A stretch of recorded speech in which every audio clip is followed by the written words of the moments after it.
of Supervisors meeting, recorded June 20th, 2023.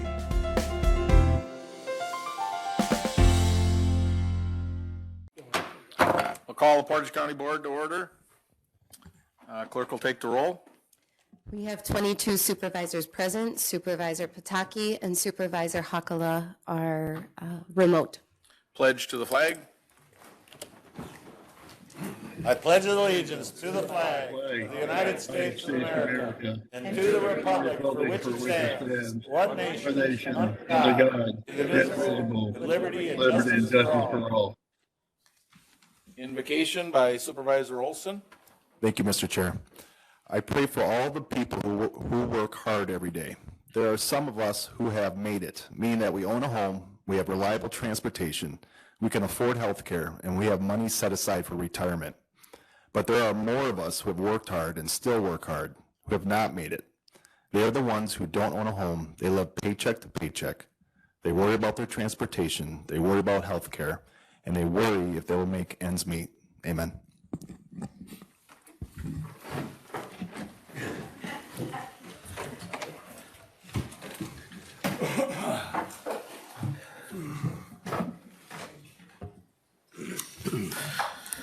Public notice. Members of the public who would wish to address the county board on specific agenda items must register their requests at this time with such comments subject to reasonable control of the county board chair as set forth in Robert's Rules of Order.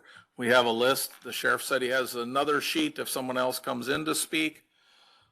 I see several people have listed 1, 2, 3 items because of the, well, we've got 3 pages up here because of the length of it. If you have more than one item, you'll be allowed 3 minutes to speak on your topic and to make your points. Again, address all comments to the chair. Be respectful of the people in here. Don't direct any comments to anybody. If things get out of hand and you cannot control yourself, I may ask you to leave.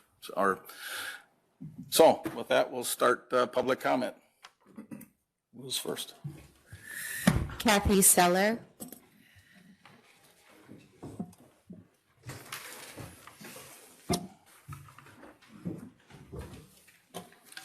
My name's Kathy Seller. I'm a resident of District 3. I would like to comment on items 7 and 13. So I am a resident of the 3rd District, the district that, in the last 4 elections at least, elected a very progressive supervisor who we felt shared our beliefs and values. It is an insult to us and to the very idea of elected representation that you would appoint a man who is very vocal in his support of beliefs, values, and politicians that we do not share. This district voted by large margins for Joe Biden, Tony Evers, and Janet Protasewicz. Mr. Hemrick certainly did not. Someone who District 3 residents actually elected 3 times put in her name for this office, as did other candidates more qualified and more in line with the expressed electoral wishes of the majority of District 3 residents. Please show some integrity and don't force on us a supervisor who you know would never be elected by us. On item 13, Carrie Prokop earned a resounding defeat when she ran for the school board. She advertised her beliefs that diversity and inclusion were bad things, as was the accurate teaching of American history. She pleaded with the city council to disinvite some entertainers from a festival that she was under no obligation to attend. She pleaded for censorship.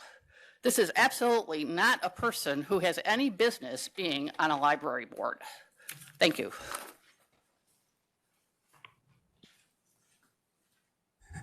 Dan Lathrop.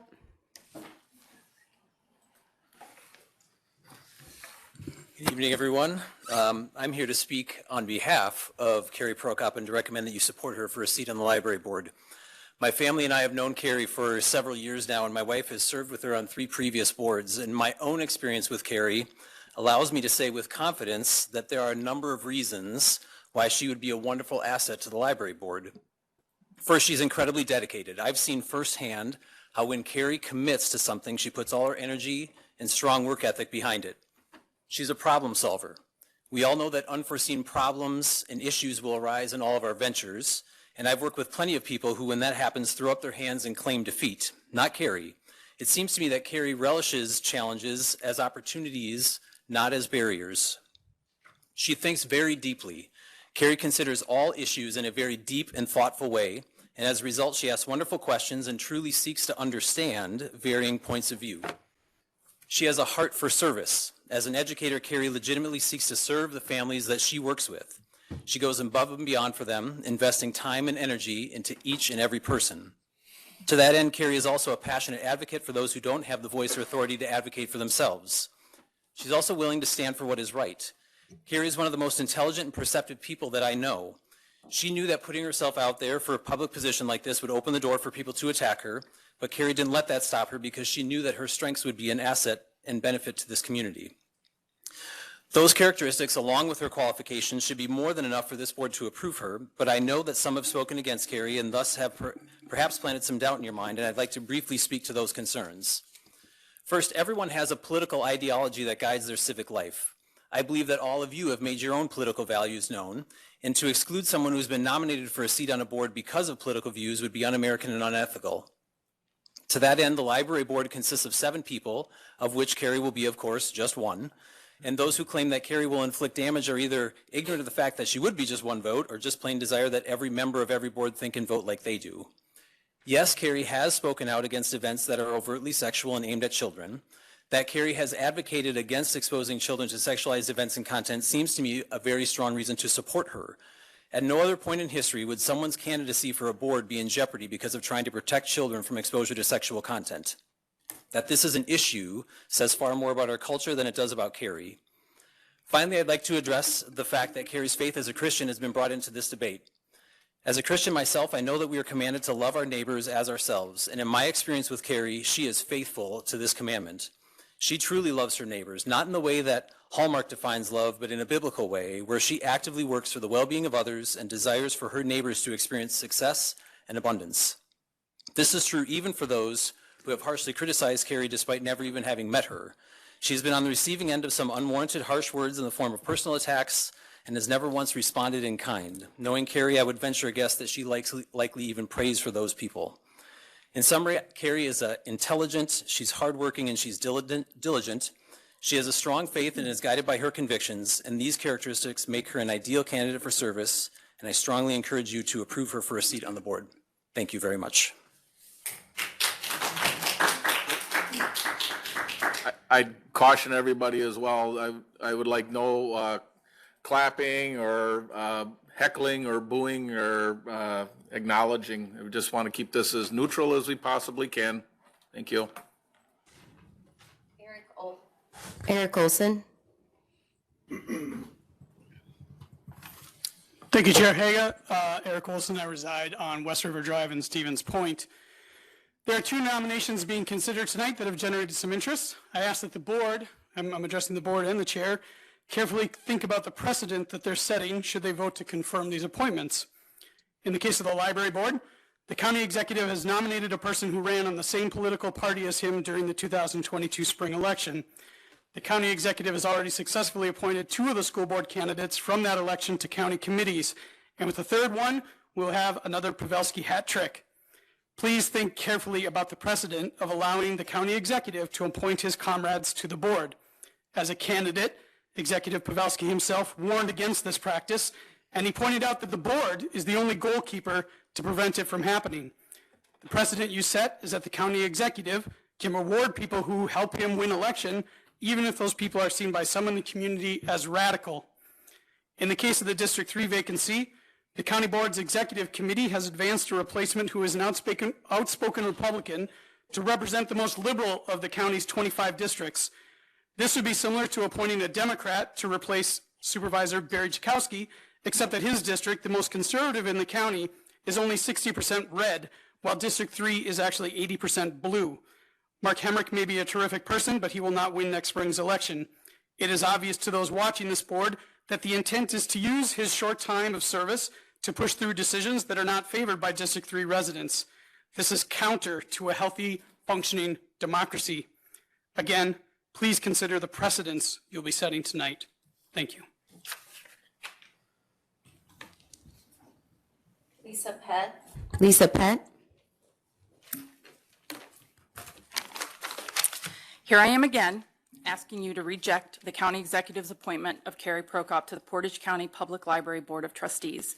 I have stated in emails and before the Executive Operations Committee as to why I do not believe Ms. Prokop is the best choice for this position. Ms. Prokop has been rejected by the Executive Ops Committee and has faced a large contingent of citizens protesting her appointment.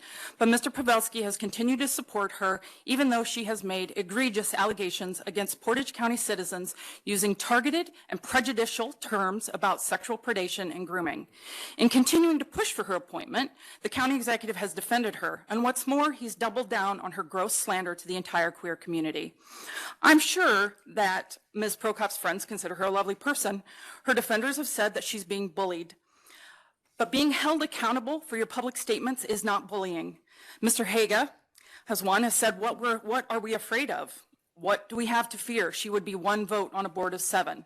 We are not afraid of Ms. Prokop. We are not afraid of discrimination, of name-calling, or religious bias. However, we do not trust that Ms. Prokop has the ability to overcome her religious and cultural biases to adequately serve all citizens of this community. That's what a trustee is, a person who is trusted to conduct themselves in a manner best serving all of the citizens of this county. Considering what she has said publicly, what might she say in a closed board session? I don't know. But I and many others do not trust her. If this were an elected position, we could vote on this. Ms. Prokop would again be rejected by a majority, but this is a case of executive privilege. It is up to this body to be a check on Mr. Pavelski. You have a duty to the people who elected you. I'm willing to bet most of you won by more than 13 votes. You should listen to the people who have taken the time to contact you, email you, call you, and spoken out at these meetings. It is your job to be a check on executive power in Portage County. When Mr. Pavelski insists on trying to ram through highly unsuitable and very controversial candidates for any board or committee, not because they're the most qualified, but because he agrees with their ideology. Therefore, you should soundly reject this appointment and ask the county executive to offer up a more suitable candidate. Luke Arneson. I'm here in support of Carrie Prokop. Carrie has worked on many boards in the past. She has board experience. She can communicate effectively. She values a wide variety of ideas, opinions, and diversity. She loves the community. She values the library system and the role it plays in the community.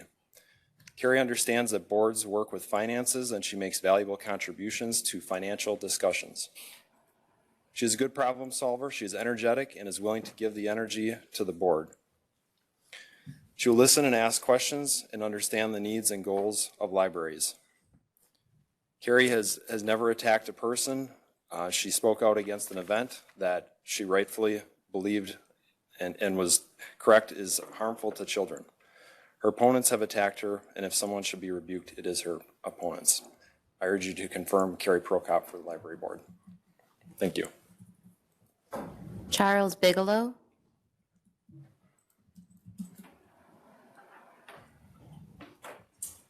Good evening. My name's Charles Bigelow. I live in District 7 at 3201 Parkwood Drive. I've been a homeowner here in Stevens Point for 30 years. I really don't have a comment. I'm commenting on agenda items 7 and 13. I have 3 questions, the same questions for each of them. I would hope that somebody from the board could perhaps answer these or direct them. And maybe everybody's aware of them, but in the interest of transparency and integrity, I've worked in human resource management for 45 years. So it's human resource processes that I'm interested in. And if we follow the right processes, we'll get the best outcomes. So one question I have is, what was the process that was used to solicit applicants or interested parties for these 2 positions? And then, how many applicants did you have? How many people expressed interest? Was there several? Was there nobody? Was there one? And then, what was the criteria that was used to select the individual or to make the recommendation on the individual that is being proposed? Those are just my 3 questions. And, maybe those have been addressed. I've been an online subscriber to the Stevens Point Journal for, I don't know, forever. And I never saw anything of that in the Stevens Point Journal, so maybe it was published in somewhere else. I don't know, but thank you for your consideration. Bye. Jackie Sesner.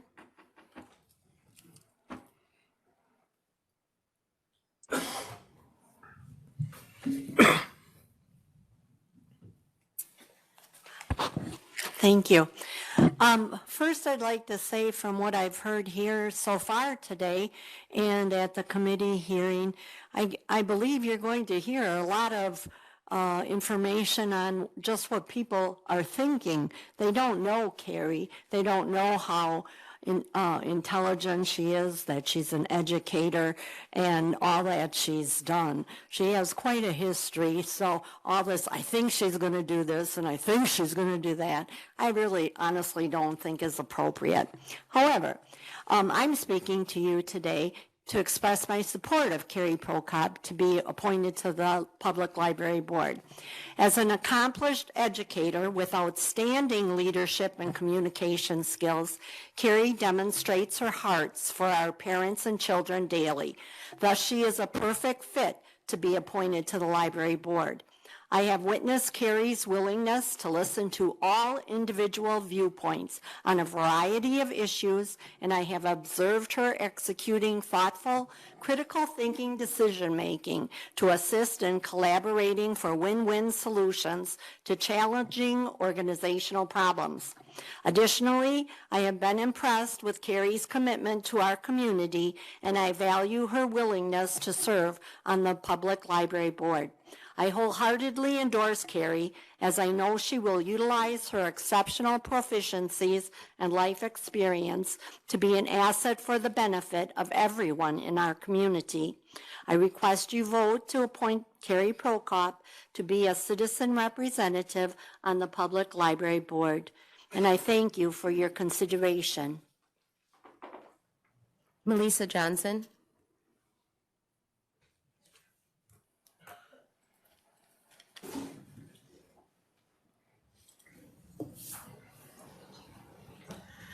Good afternoon, Mr. Chair, members of the board. Thank you for listening to me. What an honor to be here. I am that progressive supervisor that the first speaker spoke of, and I served 3 terms as the supervisor for District 3. It was a great honor to do that and to sit right in that seat. I was also on City Council for 8 years. I was council president for 7 years. And in my professional life, I was in executive management for over 20 years, and I've been an environmental consultant. But that's not what makes me qualified to be a supervisor, because I just checked the election commissions. Here are the minimum qualification for all of you, and for me, and for anybody who's going to serve. You have to be a U.S. citizen, 18 years of age or older, satisfy the residency requirements, so you have to live in the district, and no felony convictions unless those convictions were expunged. So that's the minimum qualification. The gentleman just asked about the candidates for District 3 who applied. I did. I didn't flatter myself to think that I was going to be selected, not in the least. This isn't about me. I want to recognize the other 4 individuals. Of course, Mr. Hemrick, who was chosen. It was indicated that he was selected because he was a deputy, he had served in the service. Thank you for your service, sir. That's wonderful. There was another individual, Mr. McDonald, lives in the district, actually around the corner from me. Mr. McDonald also served in the service. He was a subsailor like my dad, so I was kind of going, oh, nice, wonderful. Thank you for your service, sir. He also has a bachelor's degree in environmental toxicology, and he is an expert in OSHA regulations related to hazardous materials. Great qualifications. It was all in the packet. That's how I learned that. I read it. Mildred Neville, Dr. Neville, who served on this board, who sat right over there, and is my neighbor and a wonderful human. She has 2 master's degrees and a doctorate in educational psychology. In her time, she's owned a farm with 20,000 chickens. Thankfully, bird flu wasn't around when she was doing that. And she's also trained corrections, or worked in the corrections system in Georgia, working on trying to help inmates transition back out to society. She has a plethora of experience. Thank you for your service, Dr. Neville. Another individual with the last name is Zhang, a Hmong name, a little more common in the Wassa area, Xiong. This individual probably had some trouble with the command of the English language in their written narrative, but had some experience, has an associate's degree in business and a certification in microprocessors. So those are the individuals that applied for District 3. We are a progressive district. I was elected 3 times. I beat the incumbent the first time. In fact, I have the numbers, 251 to 208. And in the most recent election, the mayoral election, I won wards 7 through 9, 404 to 318 against the incumbent. Please wrap it up. Yep, I'm done. I wanted to thank you, but I wanted to mention all individuals because I think their names need to be brought forward. I want them to consider bringing their name forward in the future. This is a big thing. Thank you for your service. Jason Diaccioli? Dacchioli. Just call him Jason.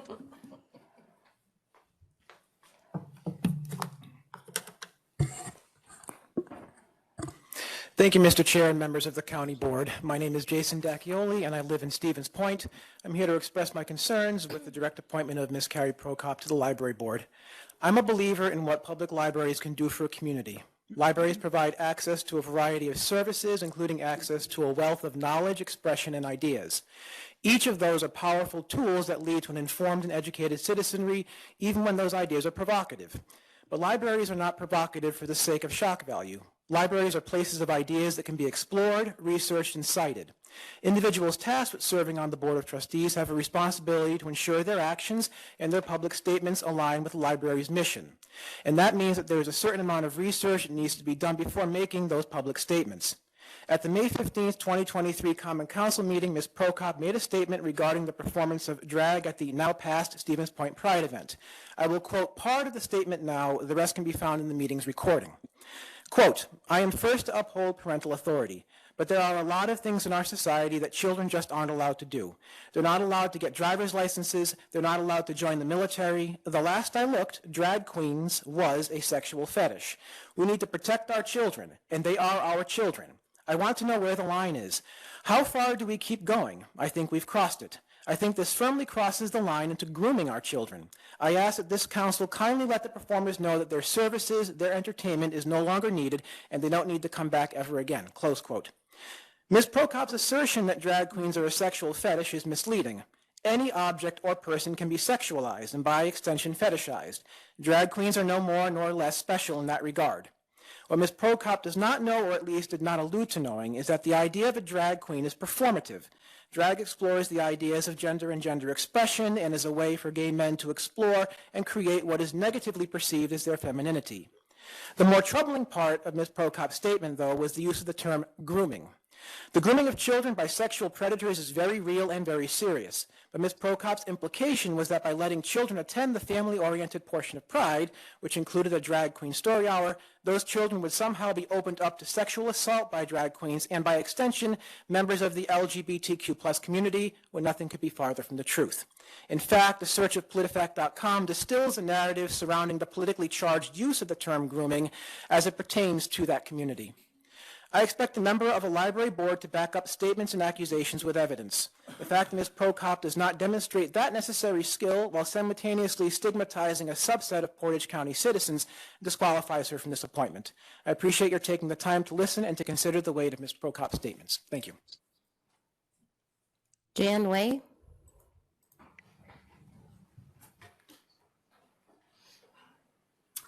Jan Way, Town of Hull.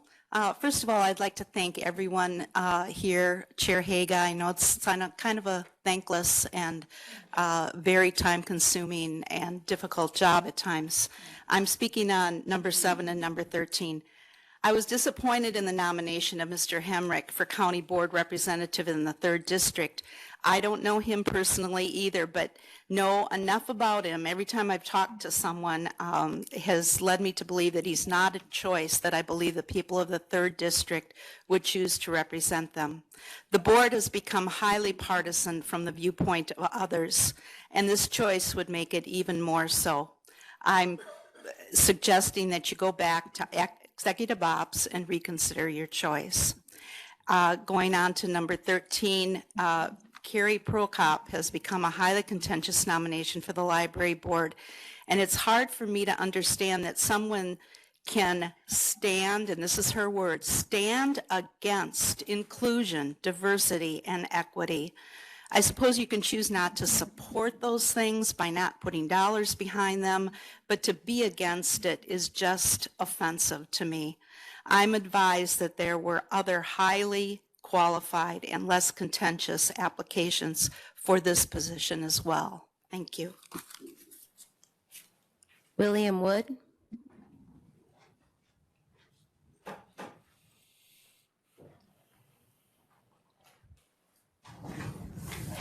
I'm William Wood. My wife and I are residents of Plover. I know there's a lot of people who would like to speak here tonight, so I'll keep it very short.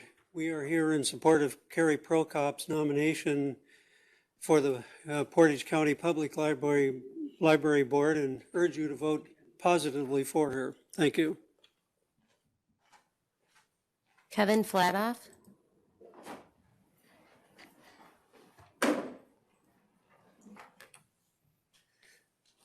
God darn, it's good to see y'all. It's been a while. I've had a bad hip for the last 4 months, so I missed out on a couple meetings.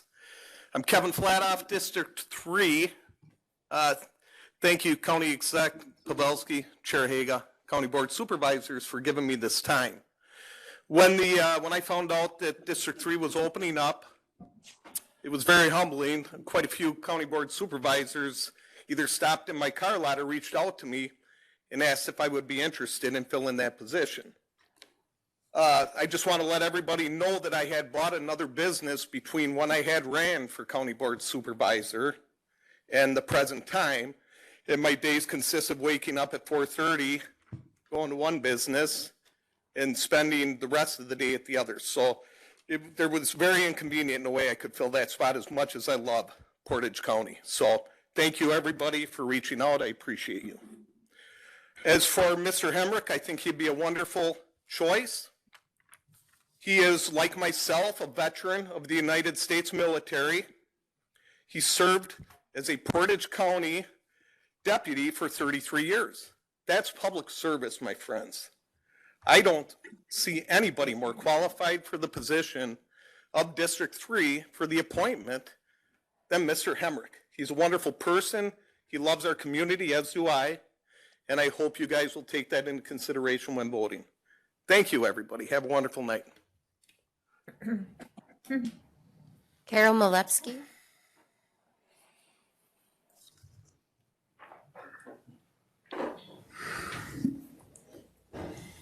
Thank you again for letting me speak.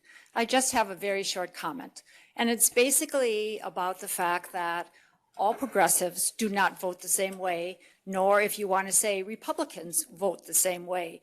They have different ideas. And it's not on a block. They don't vote on a block. Perhaps people out in the country vote Republican, but that doesn't mean that everything they think about has a Republican edge to it. Same thing with progressives within the city.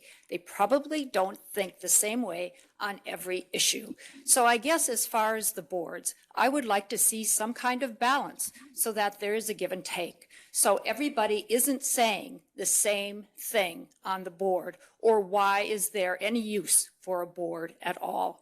I live in the 3rd District, so this appointment is crucial to me. But I know Mr. Hemrick. I know that for city things, he has often let us put signs in the front yard to save the fox, to try to keep ADUs out. And I think a while back in 2015, we had a sign out there for the courthouse downtown. So all people cannot be lumped together with one idea because it's not a good thing. There will end up being one party and one thought. Thank you. Dave Iden.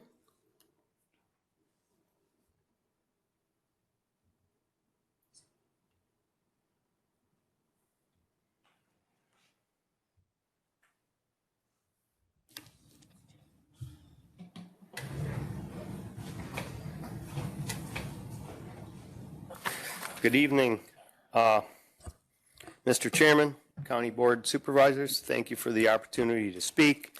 I just wanted to touch base on number 7 briefly, and I urge you to vote in support of this individual for the board seat.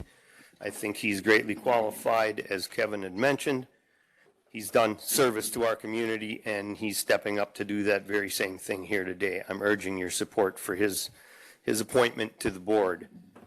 Going on to Carrie Prokop, I've known Carrie for some time. I've heard about the haters and the fearmongers who have been attacking.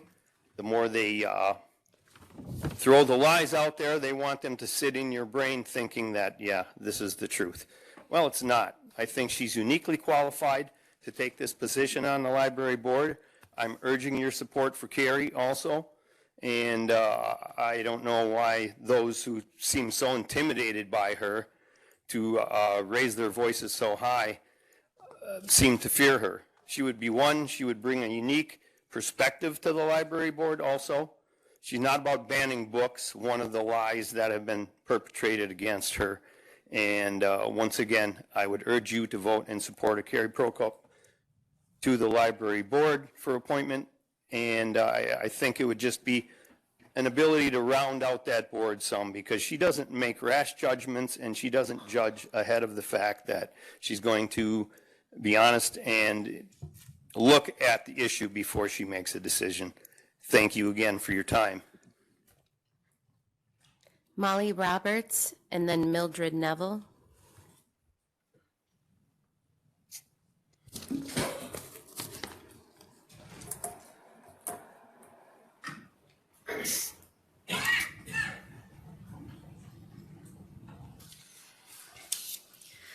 My name is Molly Roberts. I live in Plover. I have lived in Portage County most of my life. I see many people in this room who I recognize, teachers at my schools. And the public library was a place where I felt safe and cared for and loved in this community. I recently moved back to Portage County because my husband and I want to raise our family here. I love this county. I spent many hours volunteering and enjoying the public library as a child and adolescent. Public libraries are an amazing democratic institution where knowledge is free to all who enter its doors. Our constitutional rights to free access to speech and knowledge are truly embodied in our community at the public library. I'm very concerned and opposed to appointing Carrie Prokop to the Library Board of Trustees. Will this lead to books she deems inappropriate being banned from the library? Appointing someone who has so clearly proclaimed she's anti-diversity, anti-equity, anti-inclusion, and anti-LGBT plus could lead to books on those topics being banned in our library, which would be a clear infringement on our community's constitutional rights.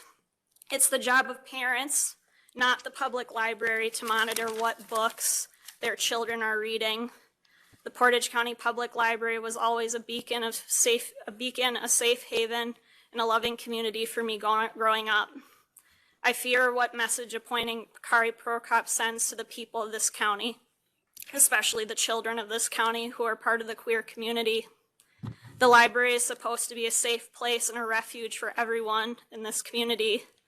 All viewpoints, all books, and all people should be welcome at the Portage County Public Library. For these reasons, I strongly urge the county board to vote against Carrie Prokop's appointment to the Library Board of Trustees. Thank you for your time. Mildred Neville, and then Jack Elsinger.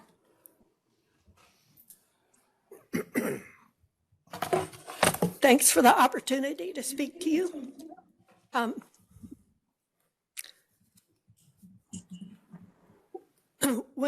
My name is Mildred Neville, and I was one of the applicants for this position for District 3. When I picked the application up to fill it out, I was shocked to see that it was an application for a county board supervisor to be put on a committee. And I looked at it and got out to my car with it, and I thought, this doesn't make sense. I went back and I discussed it with the county clerk, and she said this was the application she was given. It wasn't an application to be county supervisor. That's written in at the top. But what was on the page was the application anybody gets that wants to serve on a county committee. So I thought, is this being taken seriously? Then there was no motion brought to bring this item to the floor for discussion. There was no statement made to the public in the meeting that one of the 5 candidates had withdrawn his application. It was withdrawn prior to the 6th. So there were only 4 applicants for this position. And I wouldn't be surprised if some of you sitting here tonight think there were 5 applicants. Mr. McDonald withdrew his application prior to that meeting.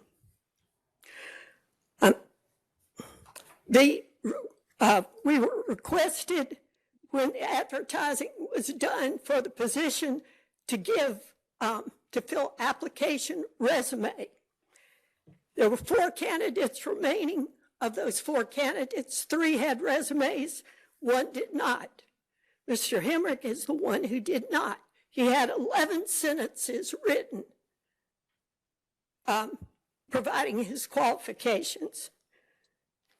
Melissa Johnson served 3 terms on the county board.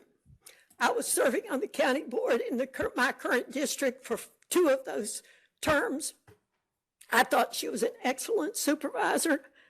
If you're going to appoint somebody tonight to this position, it should absolutely be Melissa Johnson.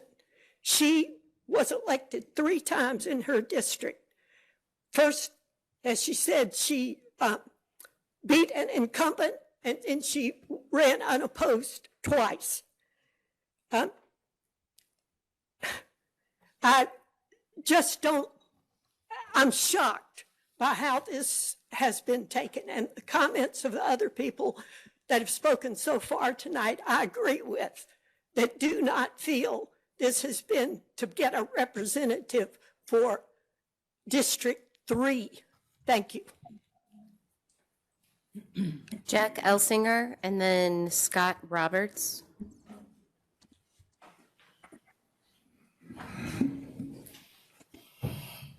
Thank you for this opportunity to speak here tonight. I'm here today to speak in support of Carrie Prokop's nomination to the library board. I'm not going to talk about her qualifications. You already know she's eminently qualified. If not for the extremely well orchestrated opposition, she'd be a shoo-in.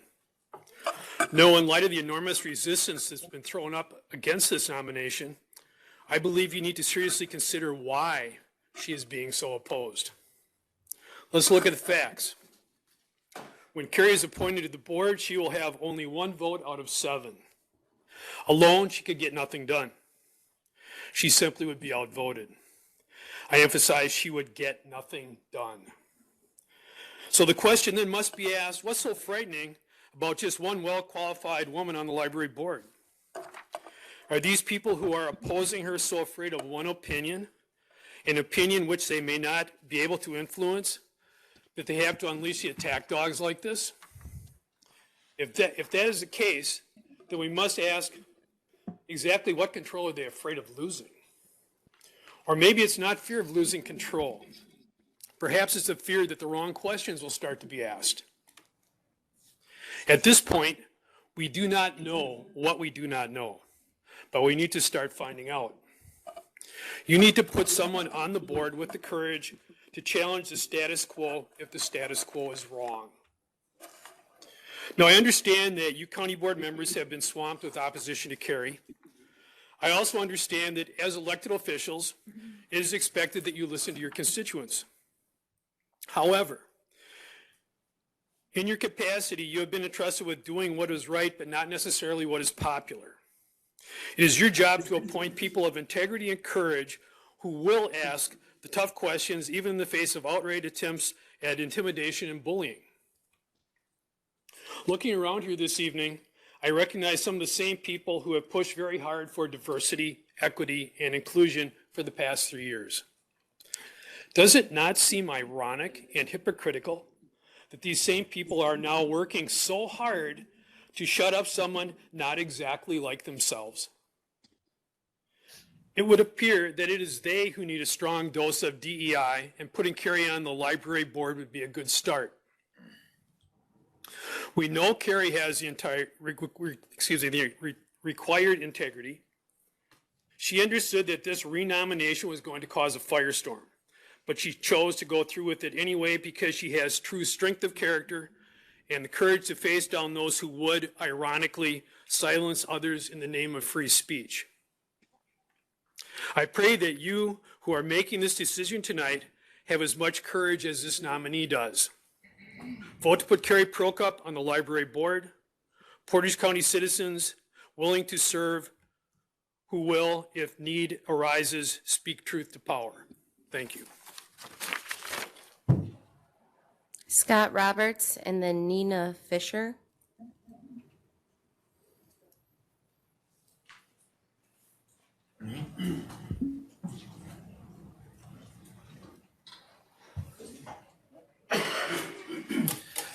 My name is Scott Roberts. I'm the fortunate father of Molly Roberts, who preceded me here. And I'm from the town of Stockton. I've become very concerned about the Byzantine and opaque process surrounding the appointment of Carrie Prokop to the Portage County Library Board of Trustees. The recent letter of the Portage County Executive, dated May 31st, 2023, to the Portage County Executive Operations Committee is a masterpiece of indirection and is far from a transparent document. Saying that Ms. Prokop, for instance, has unique and varied life experiences does not in any way distinguish her from anybody else in this room or in this county. We've all had unique lives and experiences. That's what life is all about. There are reasons, however, and good solid reasons why Ms. Prokop should not be appointed to the Library Board of Directors. First and foremost, Ms. Prokop's attempted run for the Stevens Point School Board earlier this year featured campaign materials of hers identifying issues that were important to her. These issues included, quote, medical freedom, end quote, quote, CRT, end quote, and, quote, DEI, end quote. These issues have been raised by many denizens of the darkest corners of the reactionary right wing in America today and have become code words or dog whistles to be used against minority groups, LGBTQ groups, certain religious groups, and other targets of violence, vandalism, or vexations.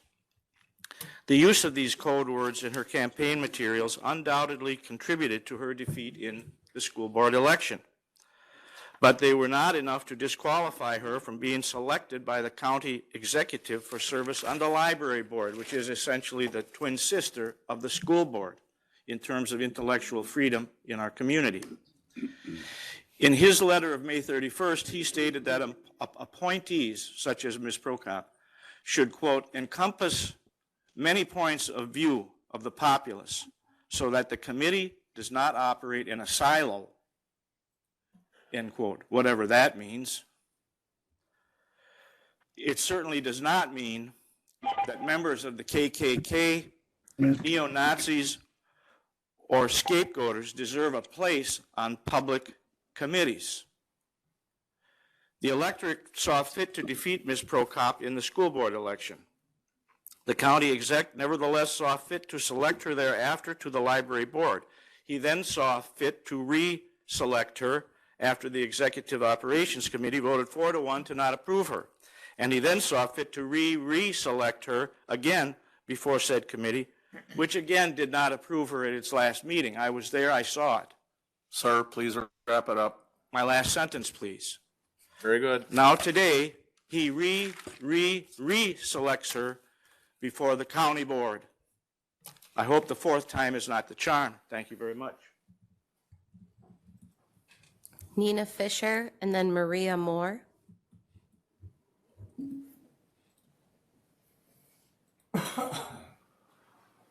Hi, Nana Fisher. I and many others have written letters, called, and come before you to speak up against the appointment of Carrie Prokop to the library board. We have stayed on point, presenting facts and evidence to our request of not appointing her.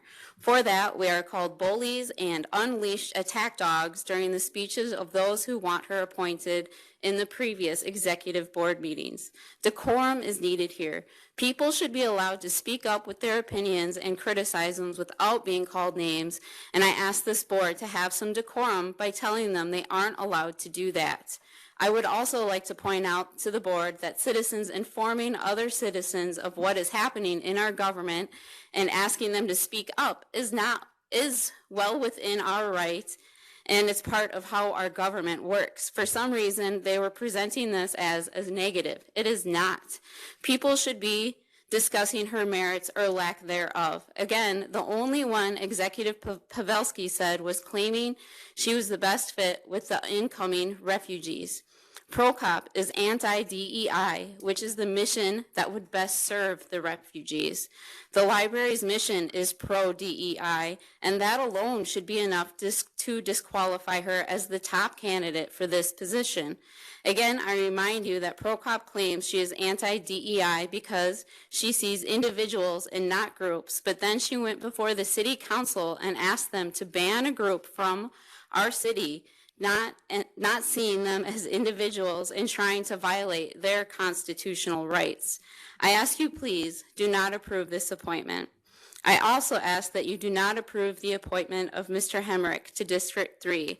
There was no discussion by the executive board at all. Of the applicants, he was by far the most conservative.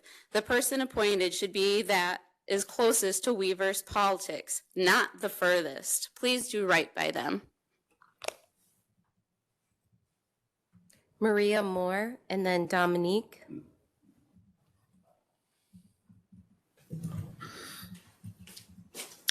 Thank you. Maria Moore, 2225 Michigan Avenue, Stevens Point. To mirror former District 3 Supervisor Weaver's sentiments, who, by the way, was voted in by District 3 residents, appointing Mark Hemrich without proper discussion would be a disservice to all residents of District 3. I attended the Operations Committee on June 6 and can confirm there was zero discussion on the appointment, so it was surprising to hear after the fact that there had been several applicants. I implore you to give D3 residents a chance to be represented by someone who shares their interests and values. Regarding Carrie Prokop, I'll keep it short as I've already sent several emails to all supervisors outlining my opposition to her appointment. We've heard that she's incredibly dedicated to her community. I agree, if that cause is to exclude people and families like my own. If that drive is used to further oppose and villainize marginalized groups, they say we don't know Carrie Prokop. Does that mean how she presented herself to voters was a lie? Because all we're doing is mirroring her own sentiments. Recently, we've also heard her rail against the LGBTQ+ community as groomers. Not just Prokop, but enough members of this community share this sentiment. I would hope that these folks are actually committed to stomping out the grooming of children, starting with their own families and friends. Why do I say this? Because 90% of child sexual abuse victims know the perpetrator in some way. 68% are abused by a family member, surprisingly not during drag story hour. To close, we've heard folks say it's ironic people oppose Prokop while also saying she's exclusionary. There's a term for this. It's called the paradox of tolerance. The paradox of tolerance states that if a society is tolerant without limit, its ability to be tolerant is eventually seized and destroyed by the intolerant. So I'll reiterate again today for clarification that being against diversity and inclusion is not a matter of political opinion, and holding those sentiments just means we continue to be on the wrong side of history, in the past, now, and in the future. Thank you. Dominique, and then Keith Kodrowski.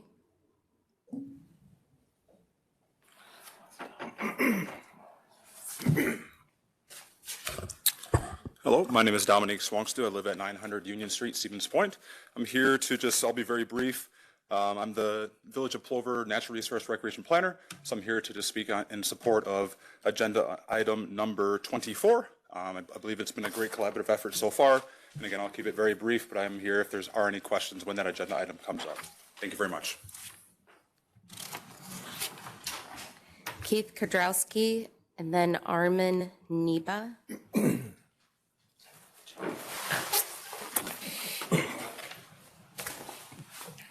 Keith Godrowski. Thank you, Chairman Haga and Board. I'd like to ask you all to please confirm the appointment of Carrie Prokop to the library board. She is absolutely the most qualified candidate for the position. She's a model citizen in both her professional and personal life.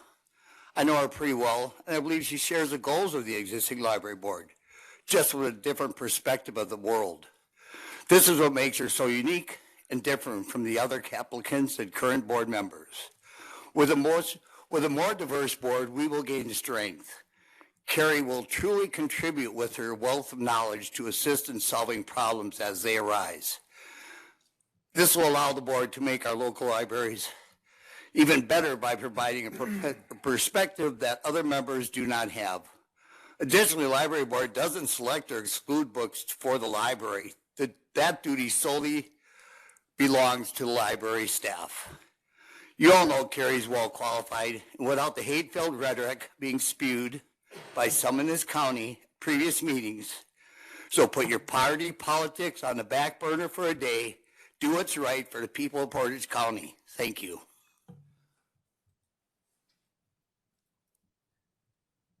Armin Neba, and then Kim Whalen.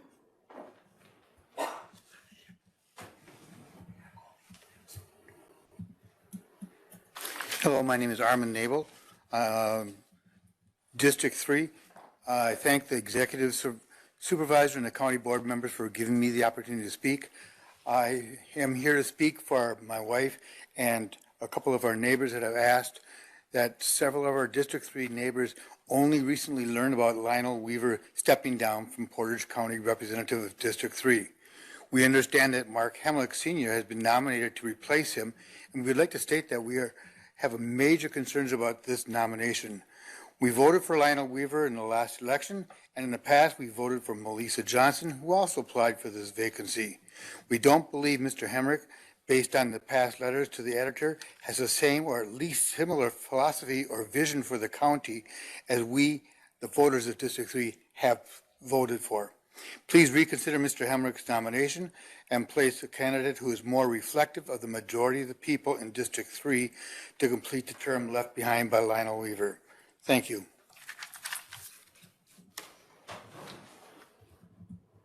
Kim, and then Sam Lang.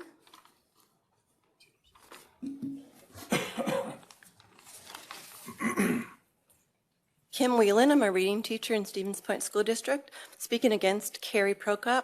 I think a library is all about inclusion and diversity, and I think with her running against no CRT, no diversity, inclusion, and equity, that's kind of like a no-brainer that she should not be on the library board. Sam Lang, and then Ryan.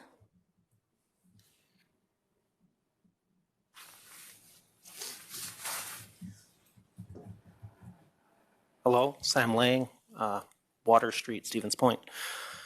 Thanks for having this meeting today. I'd like to rise today in opposition to the appointment of Carrie Prokop.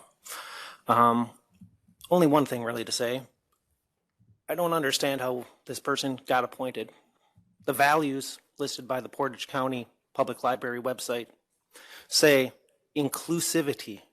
That's one of our values. This person has come out publicly as someone who's against it. I'll leave it there. Ryan, and then Andrea Olson. It says Ryan Carey, I believe.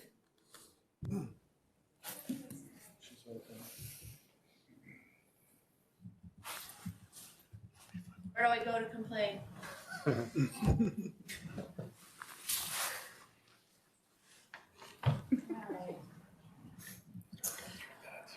There's been some confusing comments made about emails lately and whether or not they're valid information because someone could, quote, just make up a bunch of emails and spam you.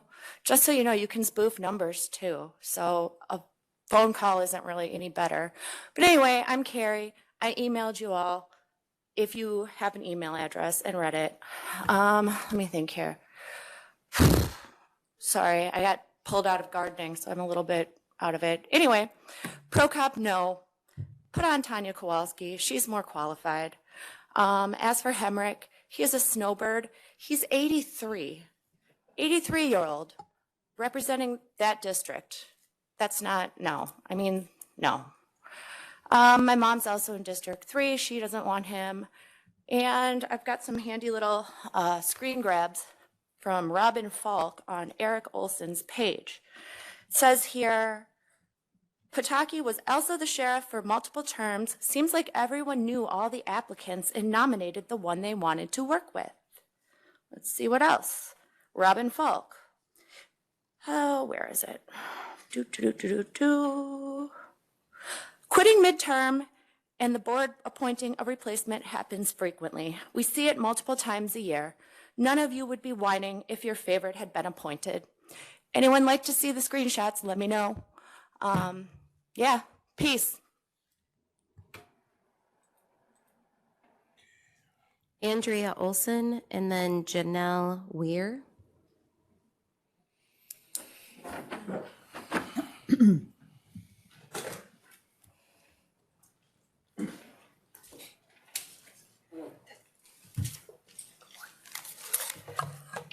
Hi, Andrea Olson, 410 Franklin Street. I'm part of District 4.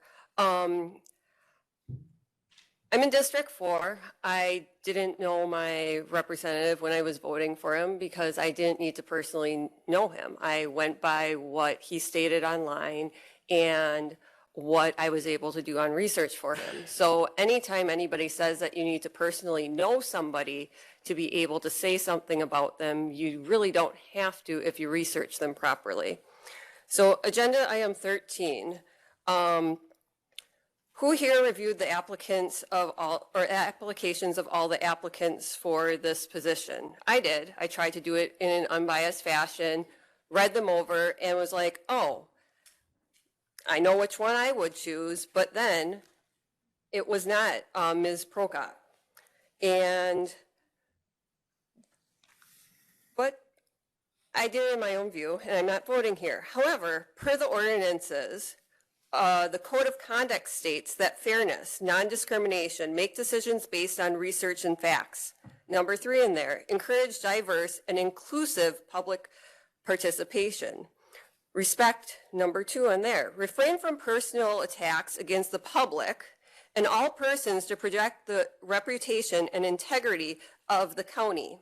Honesty, provide accurate information. Carrie's presentation in Stevens Point, she's a resident of Plover, not Stevens Point. She went to Point and made a presentation against Pride, which violates the code of conduct that she's going to have to be agreeing to if appointed to this board.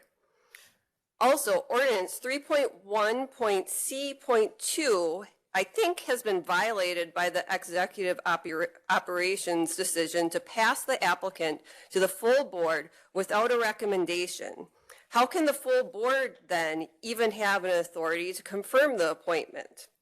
Go back and follow the ordinances or set precedents for the future and change the ordinances. Also, going over to number 7. I still actually thought that there were 5 applicants for that position. Thank you for somebody pointing out tonight that there's only 4 because somebody had pulled their application. I didn't know that because when I went back and I reviewed the meeting that occurred, I didn't see anything in there. But I wonder why only at the executive operations meeting was only 1 applicant's information read? No discussion, no questions, no dialogue. Why? How can this happen? Well, the packet didn't even include any other application's information other than his. This explains why no dialogue may have occurred. I do hope tonight, though, that everybody prepared prior to this meeting went back and reviewed those applicants just to be well informed, because we all know that at an executive operations committee or any board or committee meeting, not everybody reviews everything. But I hope they did, because some discussion needs to occur. And also, when you can, Please when wrap we're it- told that, Please wrap it up. that's fine. When we are told that our emails are not always forwarded because they are not a proper form of communication, a public request to add items to a county board agenda, One of the ways to do it is email. So unless we're going to be taken seriously, I don't think that that should be allowed. And also you need to be here for 32 days prior to being wrap able it up. to be appointed to anywhere. What's happening when people are snowboards now and elected official? Because we do have that going on.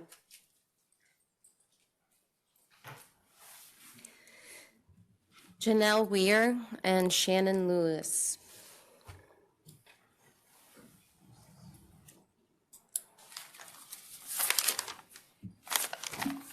Hello, my name is Janelle Ware. I live at 1708 Fremont Street, and I've lived there since 2008. That's in District 3. I have been an engaged voter going back to 1998, voting at nearly every primary and general election. I am here today to speak up before the board and my community to speak against what I see as the antithesis of American politics and values. It is not a mystery the type of person that my district would elect to fill Supervisor Weaver's position. It's not murky. It's not a contested district. Several suitable candidates were brought before the board to choose a supervisor who could represent the traditional values of my district. However, the leadership of this board chooses to ignore the history of my district and instead install someone who does not represent the values of the majority of the people in my district. Just because you can seize power doesn't mean you should. To install this candidate is a decision without integrity. I am extremely frustrated that you would attempt to take away my democratic voice. I have a daughter who currently serves all of us in the Wisconsin National Guard. She sacrificed a year of her life in Ukraine in her 8 years of service. She willingly continues to serve for all of us, so we all have a voice. I strongly urge this board to take a moment of self-reflection and ask yourself, where is the integrity? Is this how we want to govern ourselves? County Executive, in your campaign, you said that you would represent all of us. Please do not be greedy and steal my voice. I do not have prepared documents on item number 13, I believe it is, with the Carrie Prokop appointment, but I do hope that you take a moment and think about whether or not she is the best candidate, considering that she has been rejected by this community in direct elections multiple times. Thank you for your time. Shannon Lewis.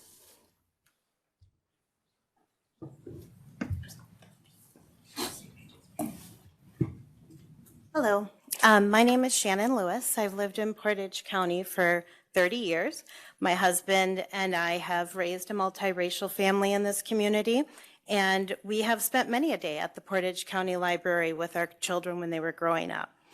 I have worked 26 years in human resources here in Stevens Point, and have many years of talent acquisition experience. So I'm here to express my concern regarding Carrie Prokop for the library board. The library serves a diverse community with diverse offerings. Equity is a critical part of what the library provides. It provides equitable services to people that often can't get those otherwise. And lastly, it needs to be inclusive of everything, not someone's personal agenda. We aren't coming up with this thought of Carrie based on our thinking, as someone mentioned before me. She actually puts it on signs when she campaigns. I know other candidates who have applied. I'm aware of their names, and they are at least equally qualified and are not burdened with the ideological baggage that this candidate brings you. As an HR manager, I ask you to follow an equitable process and review the other candidates that weren't selected. I would ask you to consider your voices of your constituents. I would imagine the majority opinion that you see here tonight probably mirror all of the emails that you received against Ms. Prokop. Perhaps review the resumes of those that applied. Do your due diligence and determine if actually the most qualified person is being presented by Mr. Pavelski. Thank you for your time. All right. That was the last speaker. We're moving on. Correspondence. Number 2, Wisconsin Counties Association Forward Analytics, Silent Killer, the Fentanyl Epidemic in Wisconsin. Number 3, Office of Portage County Clerk, Out of County Resolutions. And number 4, 2023 Portage County Official Directory. Supervisor Morassi.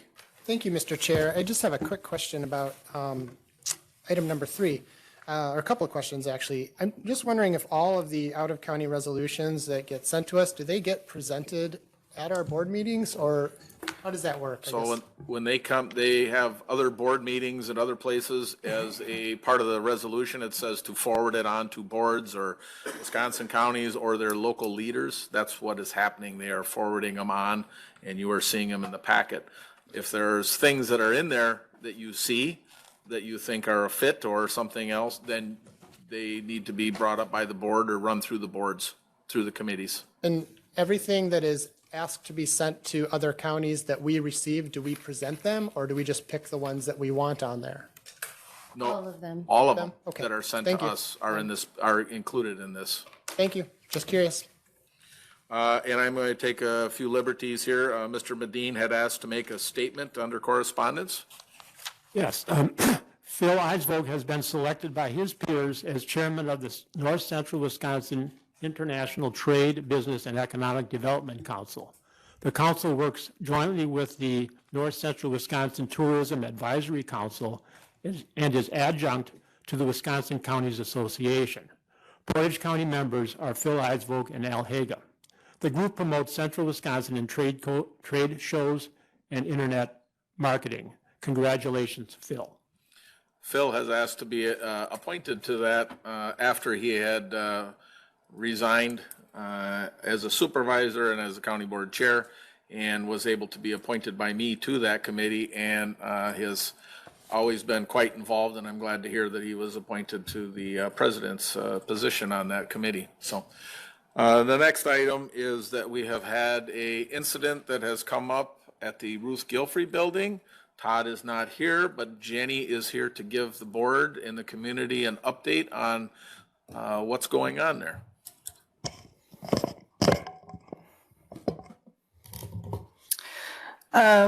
So unfortunately, yesterday afternoon, we suffered a water emergency at the facility, which caused us to close and to ask employees to leave the premises. County officials and staff have been working to coordinate a response to the emergency with, first and foremost, safety and security on our mind, not only of the employees, but the public and the community who needs to access the building, as well as any physical assets as well. We have been working with contractors and our insurance provider to assess the damage, come up with a plan. The department, Kim has been working with her staff ongoing since yesterday to work on operational plans, both short-term and long-term, to continue services to clients. We did issue a press release that it indicated the facility is closed. Services continue, employees are working. We've made accommodations in various other buildings, as well as some remote work, to make sure that we are being thorough and making sure that services are still remain in effect. Most of today, yesterday was, the emergency piece. Most of today has been more planning. We did a lot of planning for things that are going to happen tomorrow. I think in terms of the building, we're focused on 3 main areas. One is, assessing the building itself, having professionals do some reviews, so that we can continue that work. Because it was a water emergency, the water is currently turned off, so we're working on some temporary water service and a plan. And also, in alignment with that, we're working on cleanup and repair. So those things are all actively in progress. We have people in place, so we're dealing with the facility issues, and side by side, we're dealing with operational issues. So that's just an update for your awareness. Anybody have any questions that maybe we can answer? Otherwise, we just wanted to make sure that everybody was informed and aware of what was going on and why, and stay tuned. So, Space and Properties will probably be having a special meeting here in the near future to try and help make sure that we can look towards resolving this and finding out what's our best solution in the long term here as we work through this. So, thank you, Jen. Presentation. Ryan Rose, Portage County Park Director, 2022 Annual Report.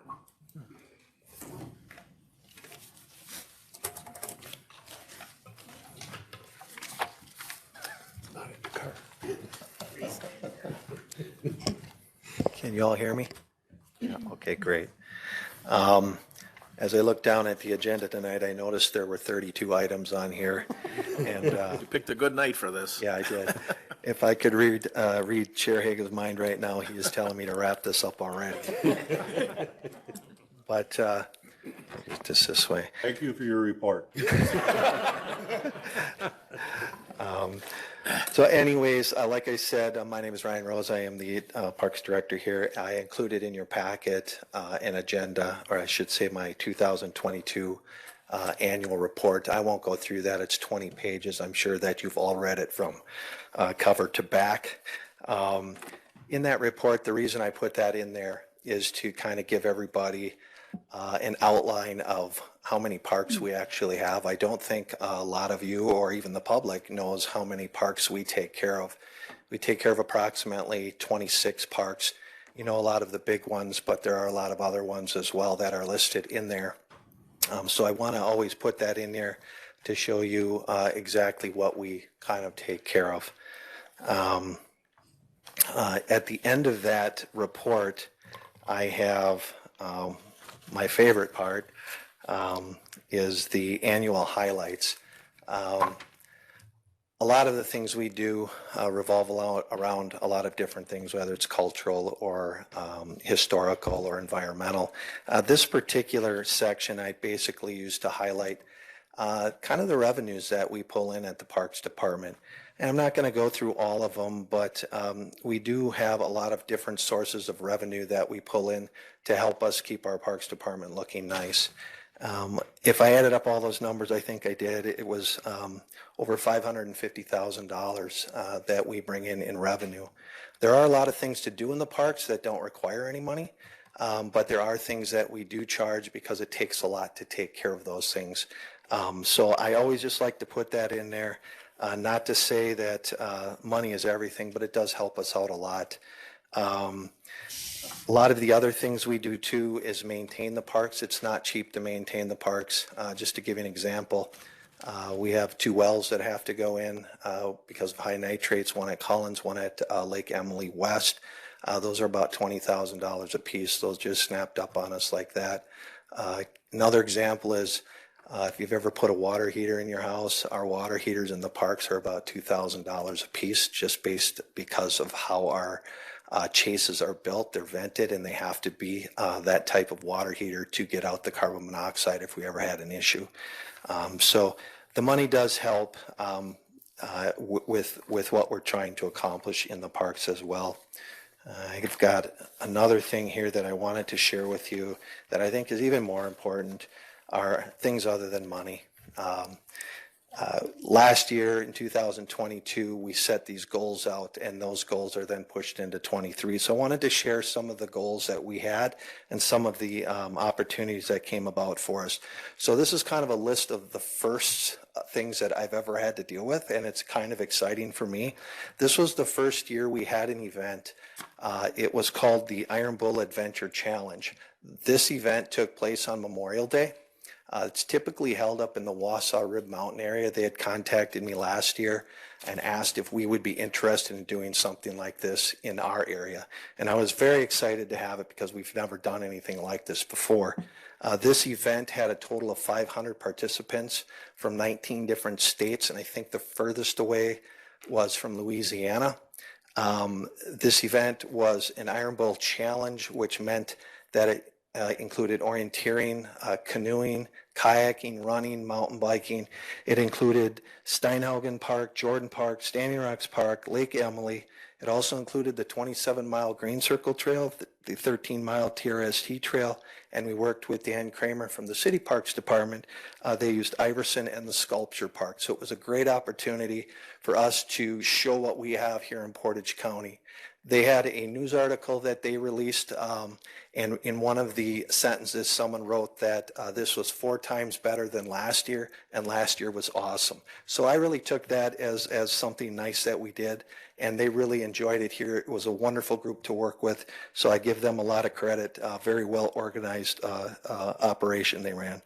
The second one that I did this year and worked with Dr. Reeser, Karen Ann Hoffman from the Oneida Tribe, took place last week. And this is something that we've never done before, but we worked on it last year, and I think, Mildred, you were part of this on the Park Commission at the time. We wanted to have an art sculpture. If you're all aware that Lake Emily has a large Native American history and culture to it. There are burial mounds there.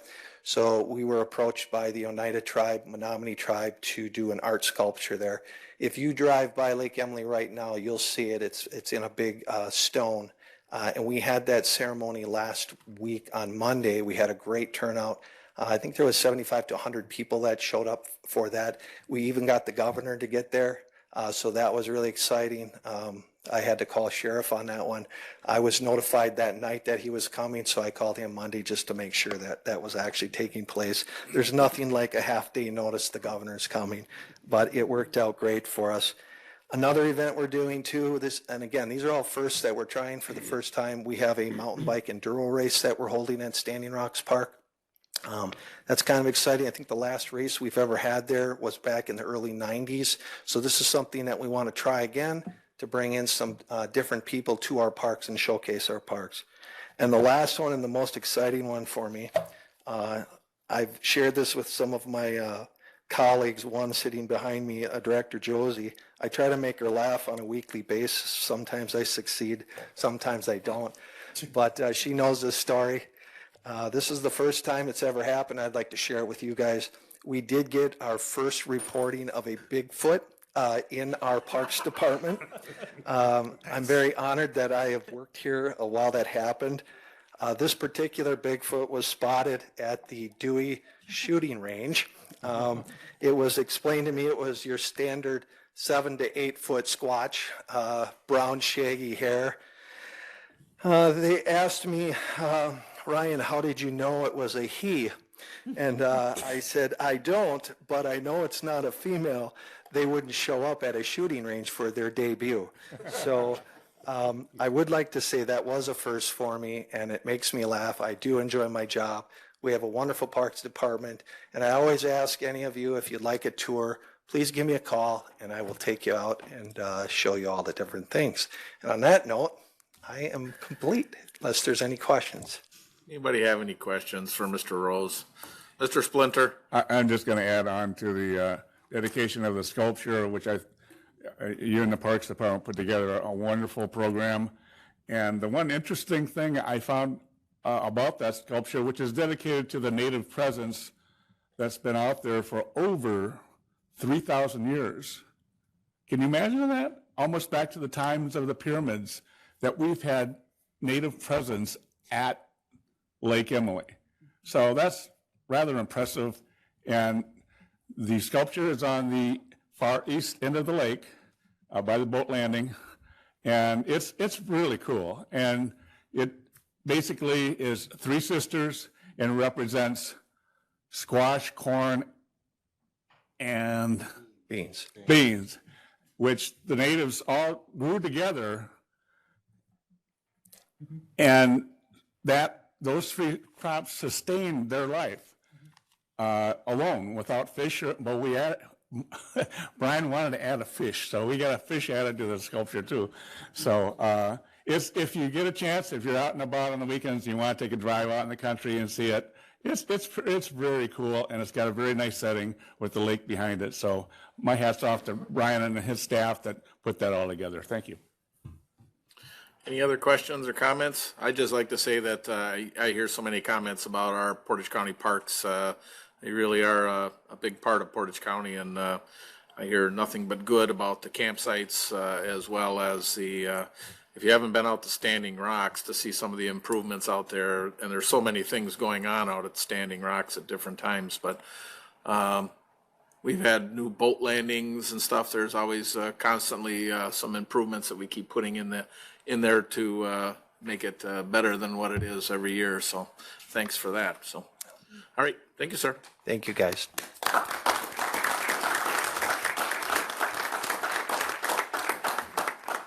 Next is Kevin M. Kevin, how do you pronounce your last? Masaryk. UWSP Groundwater Outreach Specialist, and Jen McNally, Portage County Water Resource Specialist. 2022 Portage County Well Water Quality Project Report. Take it away, Jen. So thank you all of us, thank you to all of you for having us and allowing us to quickly come before you this evening to talk about a project that occurred in 2022. This project was originally started in 2017. Its purpose is to do a survey of water quality sampling across the entire county. And at that time, it was the first one of its kind that was done in the county. It was to get a universal look at wells across the entire county at the same time in the same way for sampling. The project is intended to be redone every 5 years, and through gracious funding and appointment in the county budget, it allows us to set aside a small amount of money each year to rebuild the budget to make that happen for 5 years later. So 2022 was when we went back and redid this sampling. And Kevin's going to share with you largely the results of this sampling and kind of the broad overview. You should have received a copy of the entire report in front of you this evening tonight. So if you, after you have time to sit and digest all of the information that you hear tonight and read through the report, if you have any questions, please feel free to contact us. So with that, I'll turn it over to Kevin. Thanks, Jen. And do I have a clicker, or will somebody? I will just, change good. slides. So as Jen stated, my name is Kevin Masaryk. I'm a groundwater specialist with UW Stevens Point. I also have an affiliation with UW-Madison Division of Extension, serving as the interim director of the Center for Watershed Science and Education as well. I've had the pleasure to work with Jen and Portage County for this study as well as the previous study, and I'm not going to go through the entire report, but I do want to kind of pick out some of the highlights that I think are the most important takeaways from that work in terms of present day and future direction. Next. The goals really are to kind of build on that baseline. It's to help target both the outreach as well as maybe land management strategies to make sure we're effectively utilizing conservation dollars, and testing 2 points in time, hopefully 3, 4 into the future, we can get a better idea of trends or changes into the future. Next. Just a reminder that groundwater is not an underground lake or river. It's just the water that occupies the empty space in the soil and rock below our feet. So what we do on the land surface has the potential to impact that resource. Many of our private wells in Portage County access relatively young or shallow groundwater flow paths. These are waters that probably originate within a quarter or a half mile of the well. So land use, the types of soils, the types of geology are really critical to understanding some of these results. Next. Just a brief kind of summary of what happened. We tested approximately 191 wells in 2022. We attempted to test as many of the same wells last year as were tested in 2017. That amounted to about 106 wells that were tested in both years. We supplemented the data from previous years with areas which were underrepresented. 2017 was an equal distribution grid. That underrepresented areas where we had larger percentages of Portage County's population. So we oversampled in those areas where we had more people living to try and account for that land use, that types of development. Next. Previous, sorry. Oh, Go back. No, this one, next one, sorry. Next one. I'm going to focus primarily on nitrate. This was probably the most important parameter that was included. It's the most widespread groundwater contaminant in Wisconsin. It is also the one thing that has a health standard associated with it. So 10 milligrams per liter is that health standard. We do not want infants less than 6 months of age. We do not want women who are pregnant or may become pregnant drinking water with greater than those levels. And we would encourage everyone to avoid long-term consumption above 10 milligrams per liter. So that's the reason for nitrate and focusing on that tonight. Next. This is a summary from 2022. So essentially, the takeaways or the highlights: background or natural levels of nitrate are typically less than 1 milligram per liter. That was about 31% of the wells tested. 21% of the wells tested greater than 10 milligrams per liter, so greater than what's considered acceptable or suitable for drinking water. To put that into perspective, the statewide average is about 9%, so Portage County is slightly more than double what we would expect to see statewide.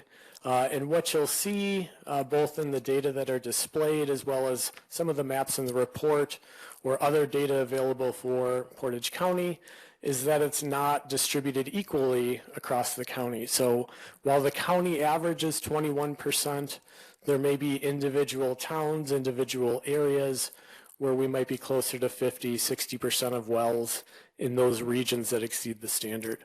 The maximum level you'll see was 40.6. Portage County not only has higher percentages of nitrate exceedance, but we also see some of the higher concentrations statewide. Next slide, please. So what we're able to do if we have good representation across the county is we can relate these water quality results for nitrate to different factors: land use, soils, geology, and create kind of predictive or statistical models. So the text, the numbers you see are the results of those models, just giving you some information of the data analysis behind the next slide that you're going to see, which is combining that into what we call kind of a nitrate predictive model or nitrate susceptibility model. The map that you see on the screen is slightly different than the one you see in your report. It was brought to my attention that the color scheme used in the report is not easily understood by people that may be colorblind or color sensitive to red-green. So I did change it to make it more observable or more viewable for that reason. What it's showing is those areas in red are areas of the county where we would expect a greater potential for wells to exceed that nitrate standard based on the data, based on the analysis of that data and predictive model that we applied to each essentially parcel within Portage County. The areas in blue, it doesn't mean that we couldn't expect to see nitrate in those areas.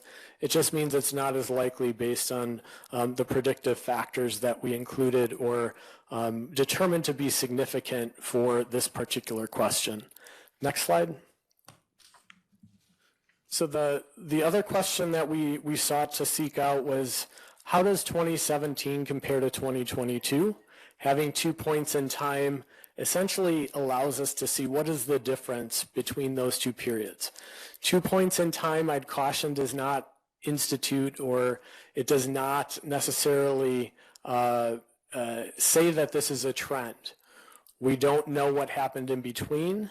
We don't know what's going to happen into the future, but we can say that in 2022, on average, the nitrate concentration in the wells that sampled in both years is slightly better. The graph that you see shows data for 2017 on the X, that lower axis, and it shows the 2022 data on the Y or the vertical axis, and that dashed line going along the diagonal is essentially 1-to-1. If the concentration in 2022 was the same as it was in 2017, it should fall right on that dashed line. If those dots are lower, it means that the concentration went down. If it's higher, it means that the concentration went up. So you'll see that particularly with the wells that had higher levels of nitrate, there was a greater percentage of those that went down. That's good news. Overall, the average is lower.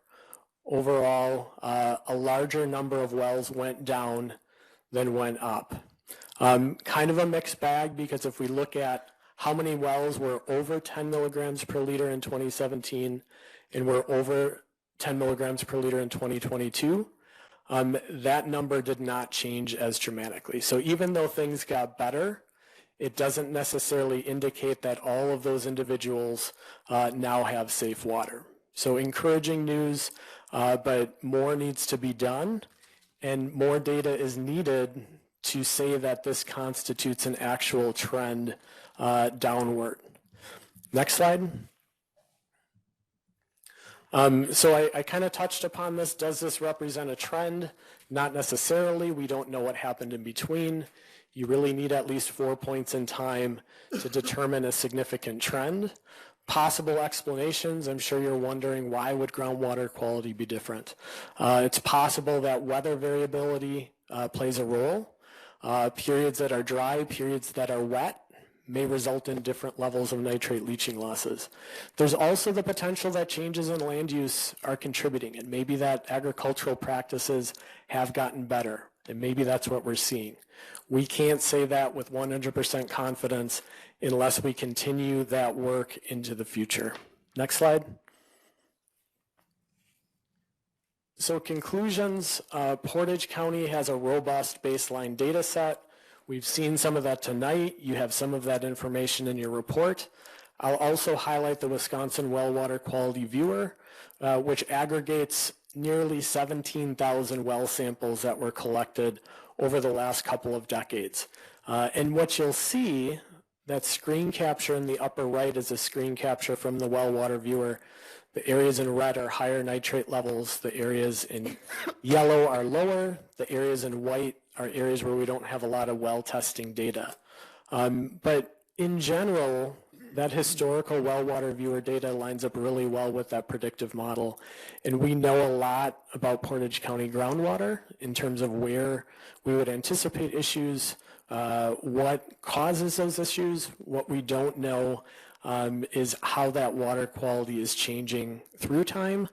I would hope that the information from this report kind of highlights the value in repeat testing, continuing that work so that we can get a better idea of that particular question of, is groundwater quality getting better or worse? With that, I will leave it there. Yep. If anybody have any questions? Is that enough time, Jen? I realize it's a long agenda. So my contact information, it's also in the report, easily findable online. Please do feel free to give me a call. Feel free to stop by. We're located on campus. So if anybody does have any additional questions about the report, both Jen and myself are more than happy to take some time to talk through it. Thank you. Thank you. Thanks.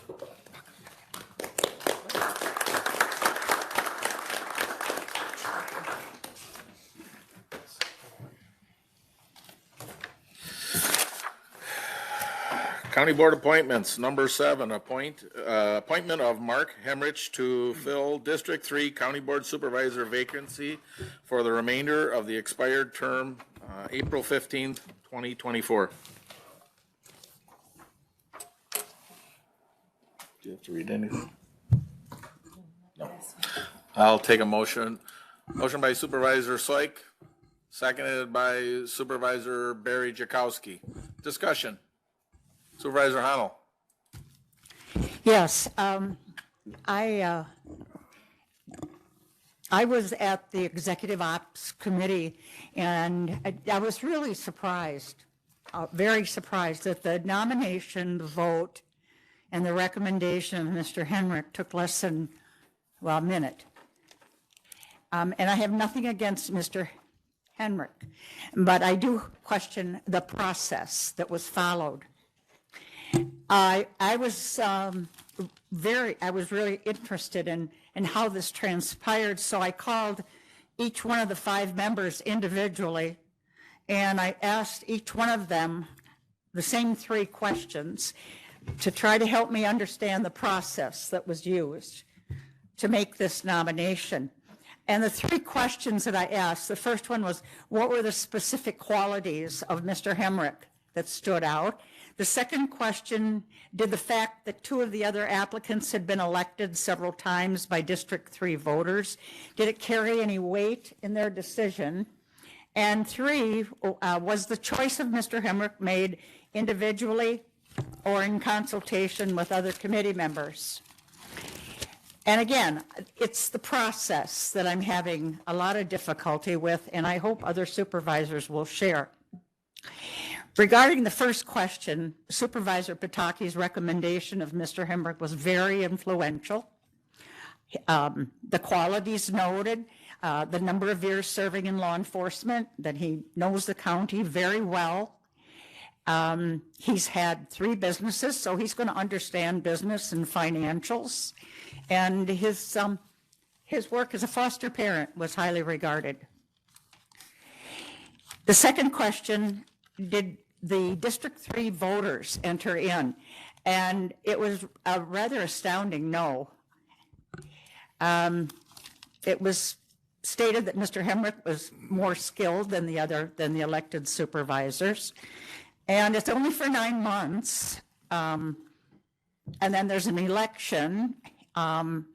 So why didn't the other applicants run in the last election, which made me wonder if the applications had all been thoroughly read.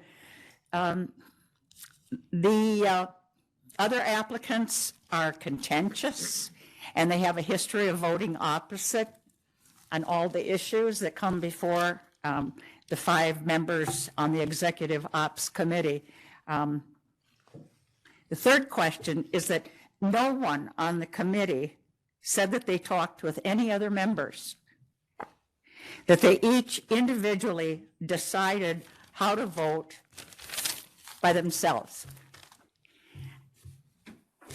I don't know what other conclusions other supervisors want to draw from that. But in my opinion, this process really does not reflect well on how this board and the committee operated to make this selection. That's all I have. Thank you for listening. Supervisor Splinter. I was at the Executive Ops meeting that night, and again, I'm going to mirror a little bit of Supervisor Honnold's concern over the process when we do these, especially in the future. I don't have when I was expecting, I knew 2 of the people that were going to apply for it, and I didn't know about the other 3 and the one that backed out, but I was fully expecting to have the issue of replacing District 3 supervisor on the agenda, and then a full discussion and of each candidate, and that didn't happen. What I'm concerned about is in the future, when we ask people to step forward from our community and serve on either the county board or any committee, that at least if I go through the process of filling out an application and putting my hat in the ring, that at least they'll discuss my application before they summarily dismiss it. So that I thought we could have done a lot better job on in the process, and hopefully in the future, when people take the time to fill out an application, list their qualifications, they should be reviewed just like any at Century and Human Resources of any company. They'll sit down and they'll review 5, 6 different applicants, and then they'll pick the correct one. They don't just have people apply and then summarily don't even discuss the other people. So that, I thought that was just a little bit, we need to do better in the future. Thank you. So I'll speak to some of that. First of all, it's unique in what we do. It's not like an HR function where we're filling a position because, as Ms. Arnold said, we can't talk to each other. We're not supposed to talk to each other. So when it comes up to the committee level, when you start looking at it, the 5 people have had the information in the packet 7 days in advance to review and to read it. And to reach out to talk to anybody that they want to, except for anybody else that's on that committee. At that point, going into the meeting, in most cases, you should know what way you're going to vote. And I believe that there is no format, there is no formula for conducting that meeting. And whether in the future I need to read all of the resumes to the people or, to discuss them. The question was put out to the committee, what are your wishes? I believe was my statement. And a motion came forward to select Mr. Hemrick, and it was seconded. I asked for discussion. Was there any discussion? There was no discussion. And if I remember right, with the appointment of Ms. Prokop to the library board, there were other applicants as well. Those weren't all read either. There was one person that was brought forward or one person that was recommended, and that's the way the board went and had the discussion on. So it's unique. It's not the same as a job interview because of the reason of government and our walking quorum laws. So, Supervisor Honnell. Chair Hagel, with all due respect, I'm going to disagree with some of the points that you just made. It's my understanding that the county executive has naming rights to the library board, and that it's up to him to come forward with an applicant, and then we can vote on it or not. Now, there might not be standard procedures for how this is conducted, but this is a county board seat, and that's the kind of, and I just think it was very disrespectful that applicants did not even get an interview. And these are qualified applicants, not to say that Mr. Hemrick wouldn't be a good supervisor, but you had 2 other people who were elected from this district, and we've heard a lot from District 3 tonight. I think we need to stop this process, not consider this nominee, and go back and ask the committee to at least interview the candidates for this open position. Supervisor Oki. And just kind of bridging from that dialogue about process, I too would look for some transparency in a process. Oh, sorry. Yeah, I would be looking for transparency in a process that might look at something just very rudimentary, like, I don't know, rankings or a point system, or it can't be open discussion, you've already said that. Completeness of application, just some benchmarks that you can check off or assign points, then that you could bring back to the committee, because you wouldn't be talking about the person, you'd be talking about the rankings. And I don't understand how it becomes a bit of muck when you're talking to constituents and they're wondering what really drives the decisions in terms of appointments. There's nothing in the minutes. So I would be saying also that there should be a process. It doesn't have to take a long time to develop, but it would be something that is a tool to be used in situations like this. So I think we would all agree that if we had the choice, that we'd probably have 24 different ways of doing it or 25 different ways of doing it. Supervisor Moresi. Thank you, Mr. Chair. Back in 2020, I was on the redistricting committee with all of you, and we had a few guiding principles of how we chose to kind of balance out and district our current county, or the districts in our county. Some of the things, principles we agreed to were equal population, the area has to be contiguous, it's compact, limit ballot styles, things like that. We also had one on there that said communities of interest, preserving traditional neighborhoods, subdivisions, racial ethnic groups, and constituents. We also had something in there that says protection and creation of incumbents is not recommended. So we made sure that we weren't favoring an incumbent or creating an incumbent when we were redistricting. What I want to work on or look at is the communities of interest. And what we have is District 3, which in the past, at least since 2016, even going back a little bit further, that district is overwhelmingly supported Lisa Johnson or Lionel Weaver in their politics and vision for that district by over 60% of the vote. Now, I really don't care about Mr. Hemrick's politics. The fact is that as a guiding principle, we should be choosing somebody that reflects the wishes and will of that district. And it is very clear by simple signs in one's yard that Mr. Hemrick does not represent that district in the way that they would like to be reflected. My concern is that, the Executive Operations Committee has had a lot of tough choices to make and they have to make have tough discussions about things. And when you don't want to discuss something at Executive Ops, you just all remain silent. It has happened to me when I brought forth resolutions. We get stonewalled. And what happened at the Executive Operations meeting last week was a stonewall.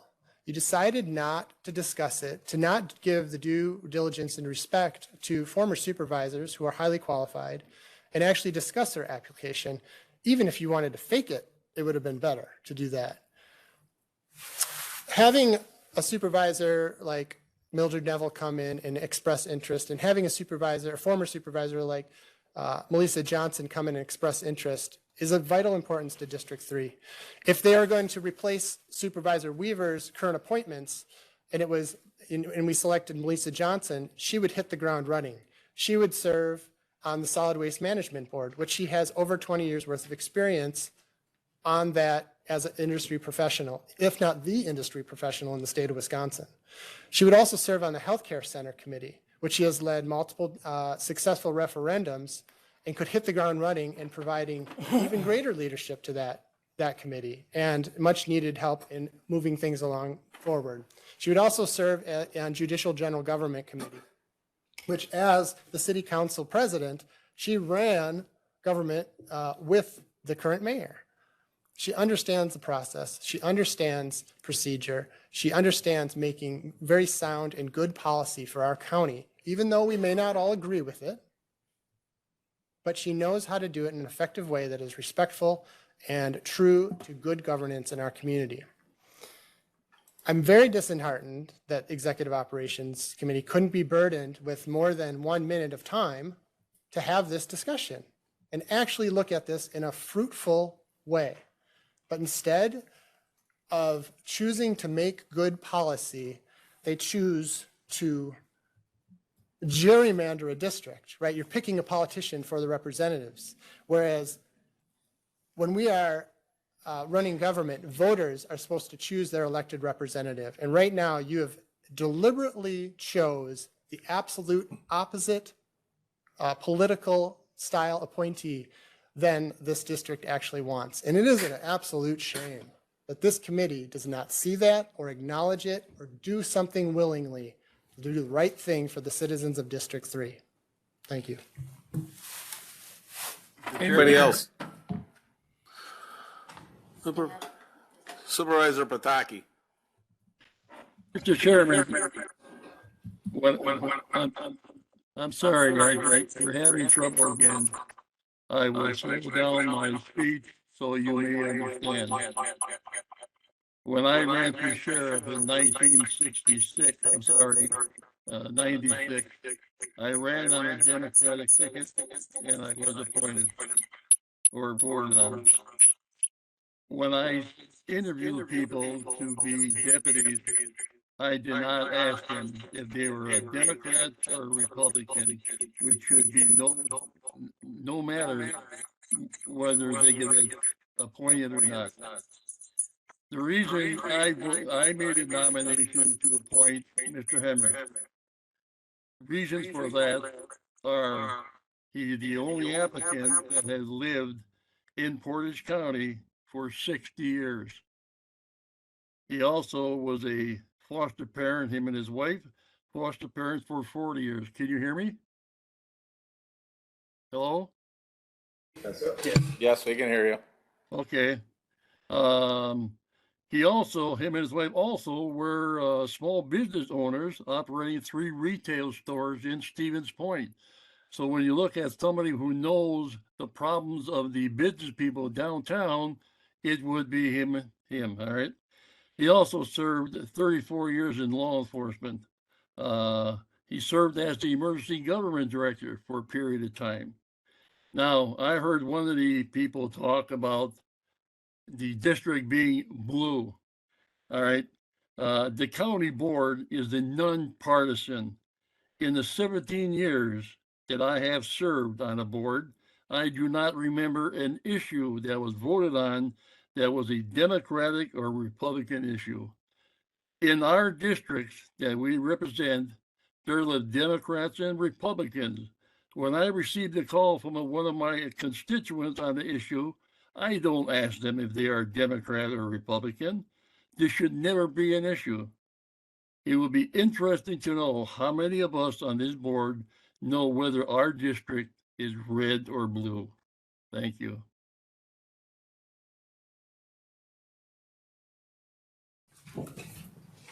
Supervisor Gifford. Yeah, I'll try to be real brief. I do want to follow up on what Mr. Pataki just said. It is true that local governments in Wisconsin are supposed to be nonpartisan. I mean, Governor La Follette argued and fought for that for years, that he thought partisanship would wreck local government. But yet, what I see happening is, in fact, we're becoming hyper-partisanized. You know, all the discussions about this appointment and Ms. Prokop's appointment, I hear constant references to ideological stand or someone being put up for a position because they're close to the Republican Party or whatever.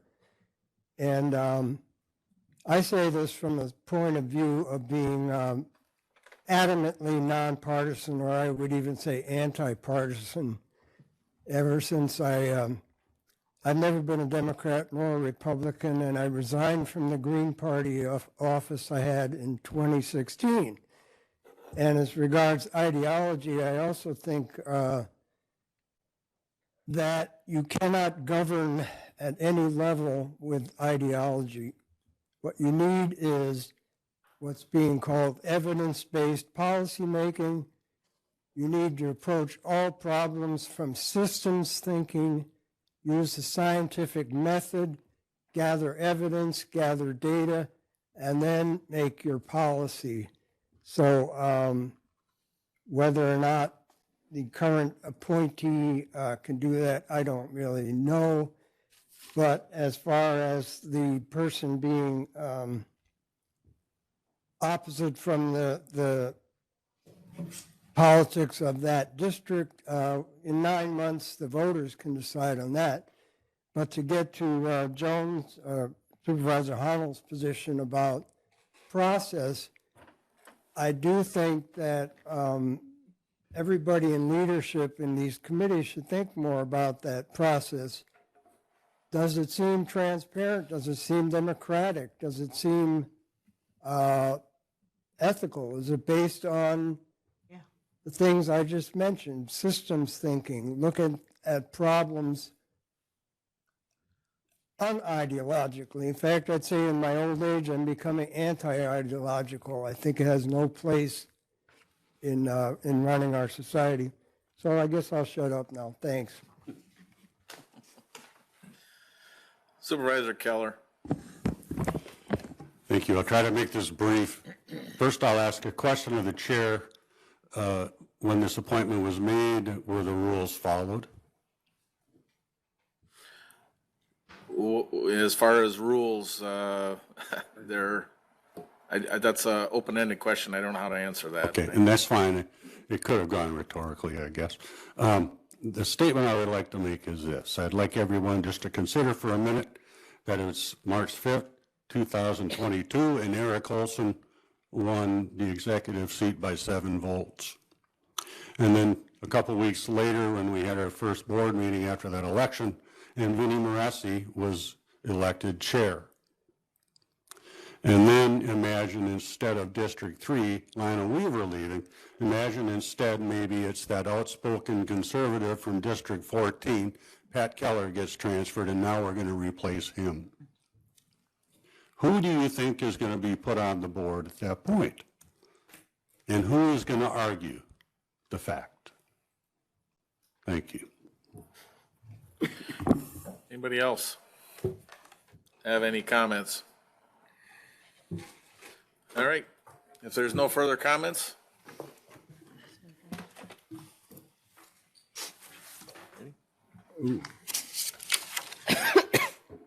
It's not working.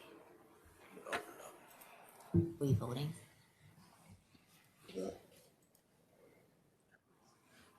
Okay. Okay.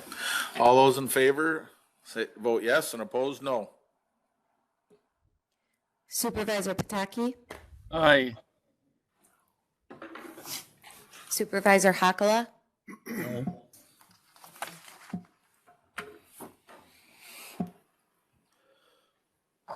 Dave.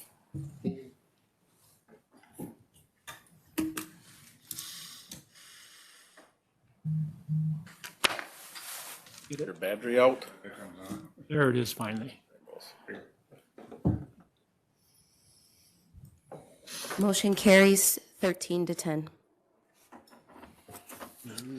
Oath of office, Mark Hemrich, District 3, County Board Supervisor.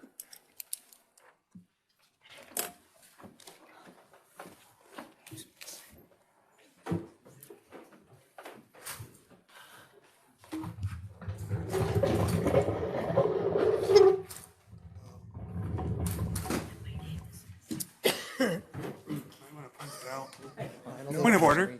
My name's missing. No, there's, It's not like it has to be right the second. finals is missing, the third I know. one.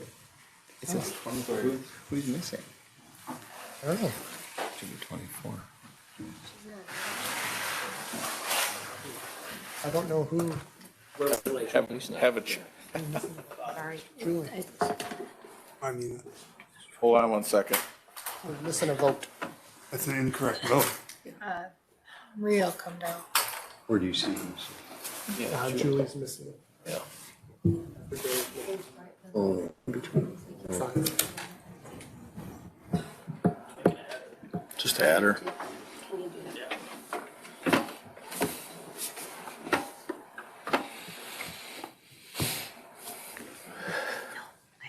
Change the outcome. We should consider what her vote is. Right. And add that. I had an interview with the exec ops. And I got interviewed. Phil. Supervisor Moore, can I ask for what your vote was for the record? Aye. Aye. So 14-10. Okay.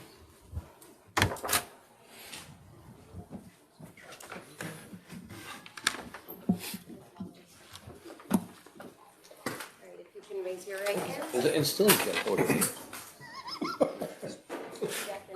I, Mark Hemrick. Who have been elected to the office of County Board Supervisor, District 3. Who's been elected to the office of County Board Supervisor, District 3, In and for the County of Portage. in and for the County of Portage, In said county.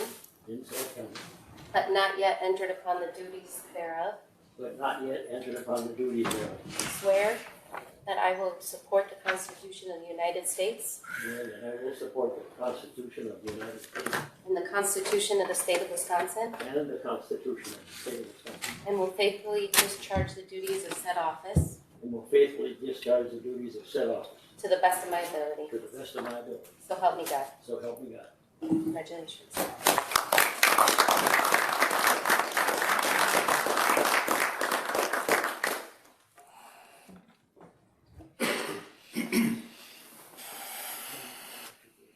That's okay. Some of the judges are wearing out. That's okay. You can take a seat right next to Supervisor Lee, and I will get you a quick. Can't add her. Wish to thank all of you for your work. I will do my best to learn and serve this county in the way I've served it before. Number 3. Should have warned you to bring a jacket. It hasn't changed, Marty. There's the key to the thermostat. So I just gotta. Or is that up? That's not. Got one of those. Feeding for numbers of. Cheat sheet of Mark.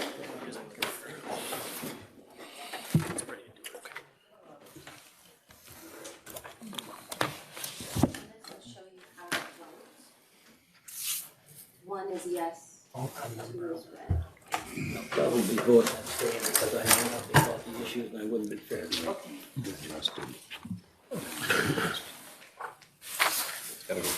Executive Operations Committee appointments. Number 9, appointment of Mark Hemrich to the Judicial General Government Committee for the remainder of the term expiring April 15th, 2024. Okay. Motion by Supervisor Jankowski, seconded by Supervisor Soik. Discussion. I'll just take a voice vote on these. If you wish. I'm just going to take a voice vote on these appointments. All those in favor with aye? Aye. Aye. Opposed?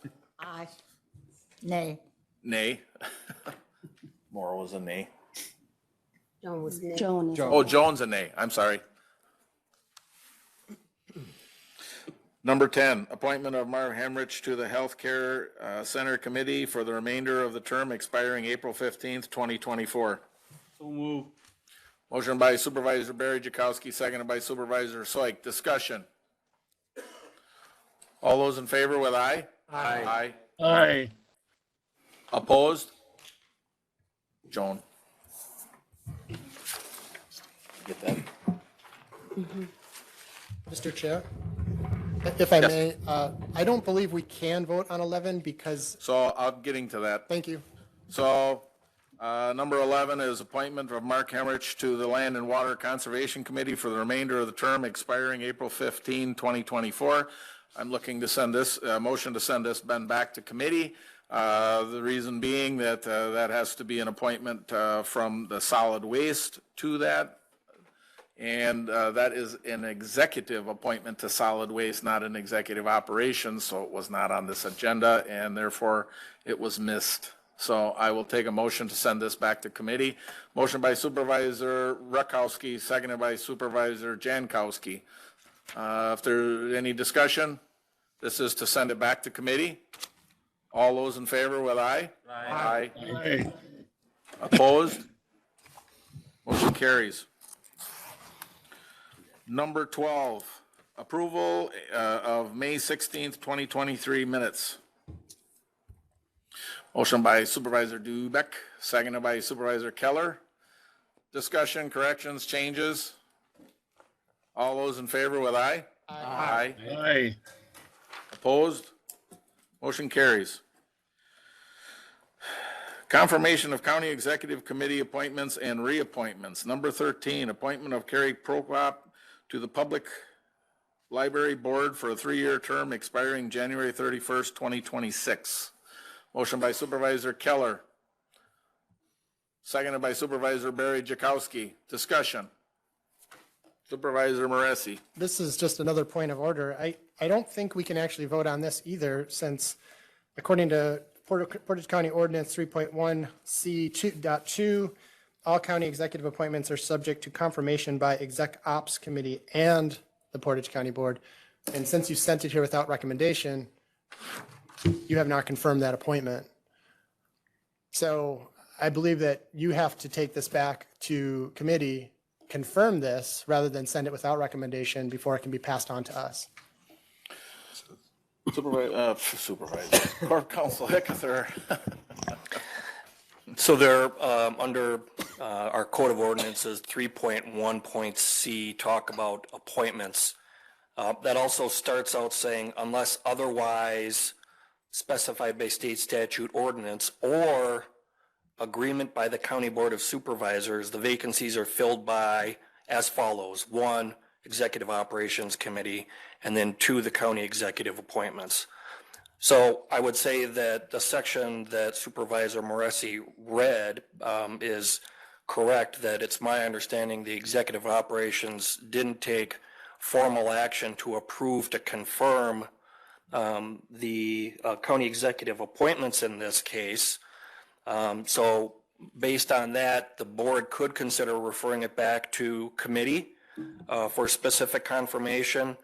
At the same time, I think by the technical reading under appointments saying unless otherwise agreed by the County Board of Supervisors, the vacancies would be filled in by that process. So if this board, by agreement, decided to take up the county executive appointments under this agenda, I think it's feasible. At the same time, the matter can be referred back to committee for formal action.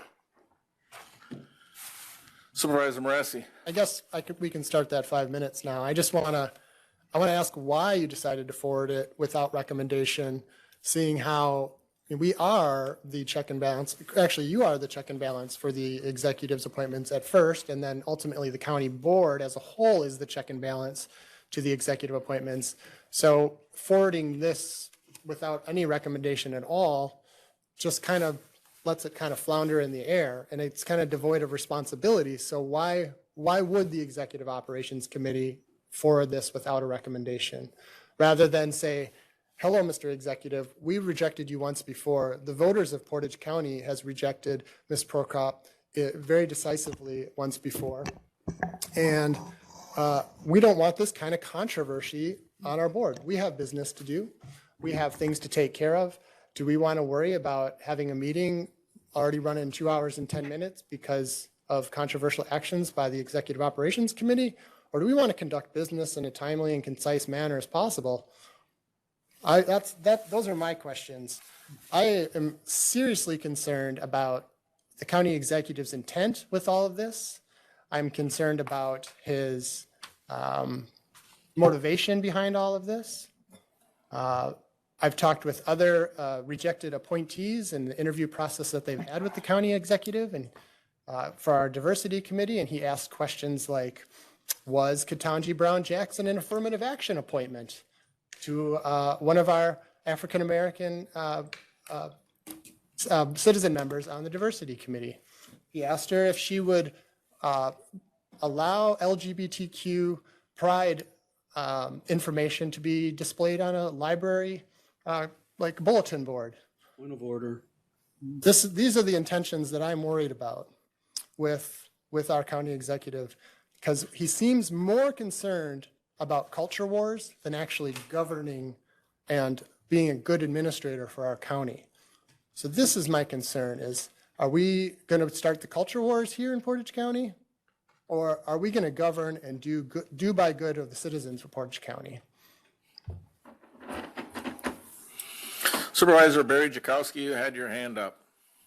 Not at this time. Supervisor Soik. Thank you, Mr. Chair. Just to speak to some of the things I've been hearing, the Executive Operations Committee did not reject Mrs. Prokop. So I want that record to be cleared up. They did not reject her. They did not make a motion or a recommendation to this board to not appoint her. What happened was they sent it back to the executive to make sure he really wanted to appoint this person. That is what happened. Second, and I can't speak for anybody on executive ops, but I can speak to what I have heard throughout these meetings and even tonight's meeting. On one hand, we have executive ops make a motion unanimously for a county supervisor, and that is somehow a dog whistle to everyone else to vote for this person. But yet, when executive ops decides to put it to the whole county board and not make a motion whether to approve or deny, now they're being called out and questioned on why they did so. You know, you can't have it both ways, in my opinion, and maybe I'm seeing it wrong. I've definitely been accused of not being the sharpest tool in the drawer several times. But the fact of the matter is, these things I'm saying are true. She was not rejected by executive ops. So with that being said, I'd like to make a motion that this body takes it up tonight and votes on it. For the simple fact that executive ops sent this up, in my opinion, not to be tainted with an opinion one way or the other. Because you will see tonight how those 5 members of executive ops votes if we go forward with this appointment tonight. Whether it's confirmed or not, you will see how those 5 members vote. So with that, I'll look for a second. Barry, you have a comment, or are you seconding that? I would second that. Thank you, Mr. Chair. I'm going to ask Corp Counsel if that's an acceptable motion and a second for us to take this up. I believe that's, I would say that I believe that would be consistent with the code section that I referenced at 3.1.c, saying that unless otherwise agreed by the county board, that the vacancies are filled by the county executive under C2. So I understand this to be a motion to have the agreement of the county board take up this appointment for consideration tonight. Okay, we have a motion and a second. Because of what it is, I believe we'll use the computers on this. Do you have Julie in there now, or? Allow any discussion on that, Mr. Chair? Sure, go ahead. Discussion on, If I may. the motion to put it on, to put it to the board. Did you wish to speak, Mr. Keller? If I may, thank you. Yes. Briefly. A year ago, more than a year ago, the board voted or decided to put a decision on a healthcare center to referendum rather than make a decision on their own. So I don't see any difference between what the committee did here and what the board did a year ago. I see no problem, and I think we should go ahead with this vote. Supervisor Oki. Thank you. Just a comment that I think semantics are being twisted a little bit here. So when you send it back, a vote back, or a nominee back to the executive, that's a pretty clear no thank you. Mm-hmm. And when it comes back again and you forward it with no recommendation, I mean, I'm sorry, that's a failure on your part. Supervisor Laddick, you had your hand up earlier. Yes. So I was the one that made the motion on executive operations because we did vote 4-1 in an earlier executive operations meeting to not approve Mrs. Prokop. But of course, it's the county executive prerogative to bring her up a second time, which she did. So at that time, I really felt that maybe we should bring it to the full board so all of us could vote on it. So that was done with good intentions. There was no malice here or anything like that. I'm trying to try and see what we really want to do rather than drag this thing out anymore. I really felt that we should all vote on this in good faith. Anybody else wish to speak on the amendment? Supervisor Gifford. Yeah, a question on what I'm voting on here. Am I voting to put the appointment to a vote, or am I voting on the appointment? You are voting to put it to a vote because of the fact that our ordinance reads that you have to either approve or deny. And I believe the breadth of the executive ops, and I can only speak for myself, was by bringing it forward without a approval or denial was to make sure that the board had the opportunity to see it. Because we've been criticized before for 5 people deciding for everyone else. So there is no winning, but in this particular case, the way our ordinance reads is that it has to be approval or denial, or unless the board wishes to take it up. I'm obviously making that very short and simple, but. Thank you, Mr. And Chair. what the Okay. motion in the second was should we continue to vote on this? Because I have a funny feeling that because they sent it forward without a recommendation, the purpose and the function or the breadth of that ordinance was to get it to the board, and the way to do that next time would be to approve it.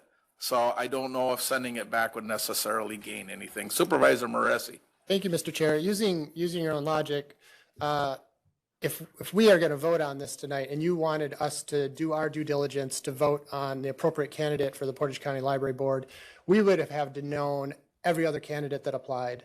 And the only thing that we have in this packet tonight is a letter from the executive about why Kerry Prokop is the best decision in his mind. Nobody else has seen the other candidate list. They have not seen their resumes. They have not seen their letters.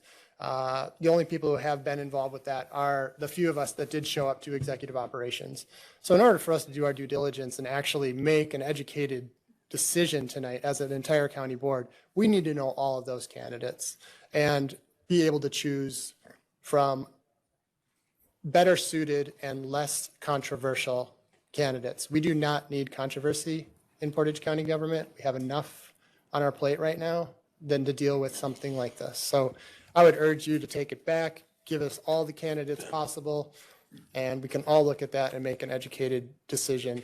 Or perhaps Mr. Pavelski will think better on who he wants to represent and pick somebody who's not controversial and is just going to do a good and competent job with their work rather than push ideological views. Thank you.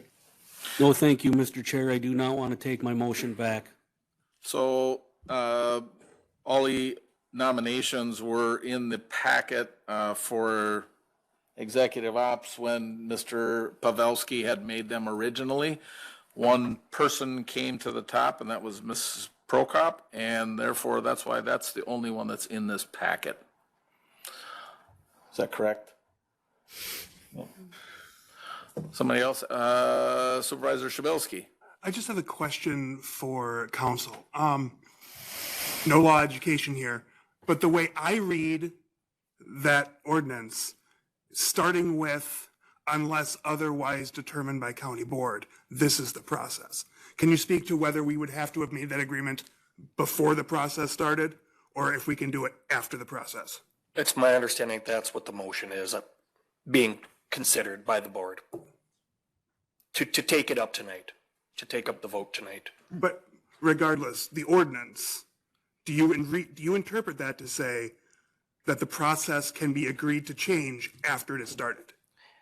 I don't know how a county board would pre-approve changing that absent a resolution. So I think that my reading of this is that the motion is consistent with having an agreement by the county board to take up a vote tonight that hasn't been confirmed by the Executive Operations Committee. This will be on future executive operations to talk about it. So and it seems like whenever something comes up and there seems to be gray areas or questions about it, that we need to define it. So that will be something on future executive ops. Supervisor Splinter. Again, I have a question on process. The executive ops basically passed the buck up to the county board. That everybody, I believe, agrees on. If you did that, then myself, I would like to see the process where we get all of the candidates, they can make a 2-minute spiel in front of us as a county board, and then we can pick or pare down who we think is the best candidate for the committee. When you're passing the buck up, then you should be passing everybody up. I don't know anybody. I know there's several people that applied for it. I'm not saying Ms. Prokop is not qualified, but I don't know anything about anybody else. And to me, to make a decision without giving them 2 minutes to say why they would like to be on the county board. And after 4 or 5 people go through there, then I can get a pretty good idea of who they are. I have no idea who they are right now. And I don't think if I would like to make a motion to postpone this decision until July's county board meeting, where we can actually bring candidates up in front, give them their 2 minutes or 5 minutes even. Point of order. There's a motion on the floor. You can't make motions on the floor with a motion on the floor. I can make a motion to postpone. I don't mean to be rude to Supervisor Splinter, but point of order. Thank you. I can make a motion to postpone what they just, right? Dave? To a definite date. It's in That's what I'm making right now. Motion and amendment, and this is then a higher ranking motion. Well, no, let's see. Well, what would be your specific motion to postpone? My specific motion to postpone the selection of the person on this committee until the July board meeting, to a definite date, next July, this July. I think that's a lower ranking motion that wouldn't be in order. Supervisor Barry Jakowski. Thank you, Mr. Chair, and thank you, members of the board. It's a beautiful evening outside, and we're spending it in here. I think what we're all missing here is that we don't do the interviews. The executive has that privilege to do. We are charged with voting on those. So we're not marching 5 people or 4 people in front of this board. The executive does that and brings those names forward.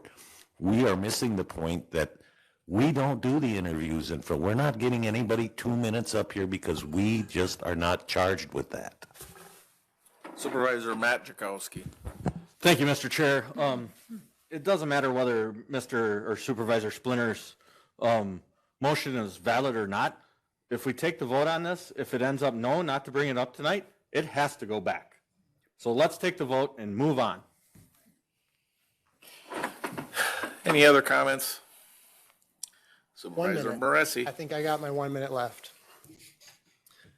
In regards to Supervisor Barry Jakowski's comments, it is our duty and responsibility as an elected board of supervisors to be the check and balance to the county executive, so we don't have concentration of power into one position. When I was appointed as supervisor, which I'm sure Chair Haig is probably regretting right now because he was on the member of the Executive Ops Committee at that time, I had a resume, a cover letter. I was incredibly professional. I had references. I showed up for an interview. They asked me tons of questions. They checked my pulse, put a mirror under my nose, made sure I was breathing, and they said, "Go get him, Tiger." And then I came up here and talked to the rest of the supervisors. I was appointed in front of the supervisors who equally had that opportunity to ask me questions, to challenge my ideology, and nobody did. I'm thankful for that. I was nervous as hell. But right now, we have an opportunity to say, do we want controversy on our board or not? Are we going to allow the county executive to continue to strong arm positions into us that are not in the public interest? They're ideological appointments meant to disrupt systems that are functioning very well and with concise decision makers and people who argue and bring their points of view and disagree and agree and find compromise? Or are we going to allow culture wars to be perverse throughout our county with these kinds of appointments? That's what I want to ask this board, because that is what we're getting from our executive. Thank you. Supervisor Barry Jakowski. Thank you, Mr. Chair, and I would like to ask Corp Counsel, is this not an executive appointment, and does the executive not do the interviews for this, or are we going to be interviewing people for this position? The county executive appointment, and the county executive follows the county executive process. Thank you. Supervisor Keller. Okay, several times Ms. Prokop has been said to have been rejected by the community. She ran for school board a little over a year ago, and she was not successful. So she didn't get the most votes. She got a lot of votes. 46. But it is separate and not the same as being appointed to the library board. They are not the same. So she has not been rejected for that position before. And the other thing I would like to say is, if there are people in this room that don't agree with everything she thinks, that doesn't make her controversial. That makes her a different viewpoint. I'm tired of people calling people that think differently than them controversial. I can't imagine anybody that puts up more roadblocks in this room than Supervisor Morassi. Tough questions. Thank you. Anyone else? Otherwise, we have a motion and a second, and that is for this body to take up this item tonight.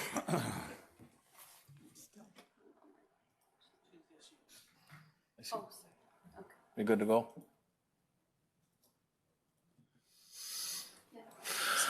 All those in favor of taking this motion up tonight, vote yes, and opposed, no. Wait a second, we're missing Julie again. No, she's at the end now. She is?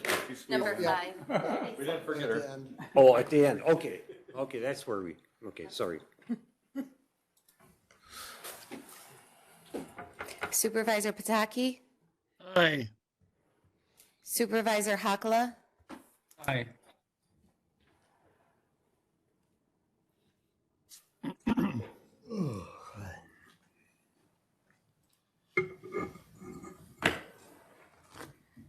Motion carries 16-8, 1 abstention. So with that, Corp Counsel, you would agree that this is within our ordinance to be able to proceed? I do. Thank you. So I have any other discussion on the appointment? If not, we have a motion and a second to appoint Carrie Prokop to the Public Library Board. All those in favor vote yes, and opposed vote no. Supervisor Pataki? Nay. Supervisor Hakala? No.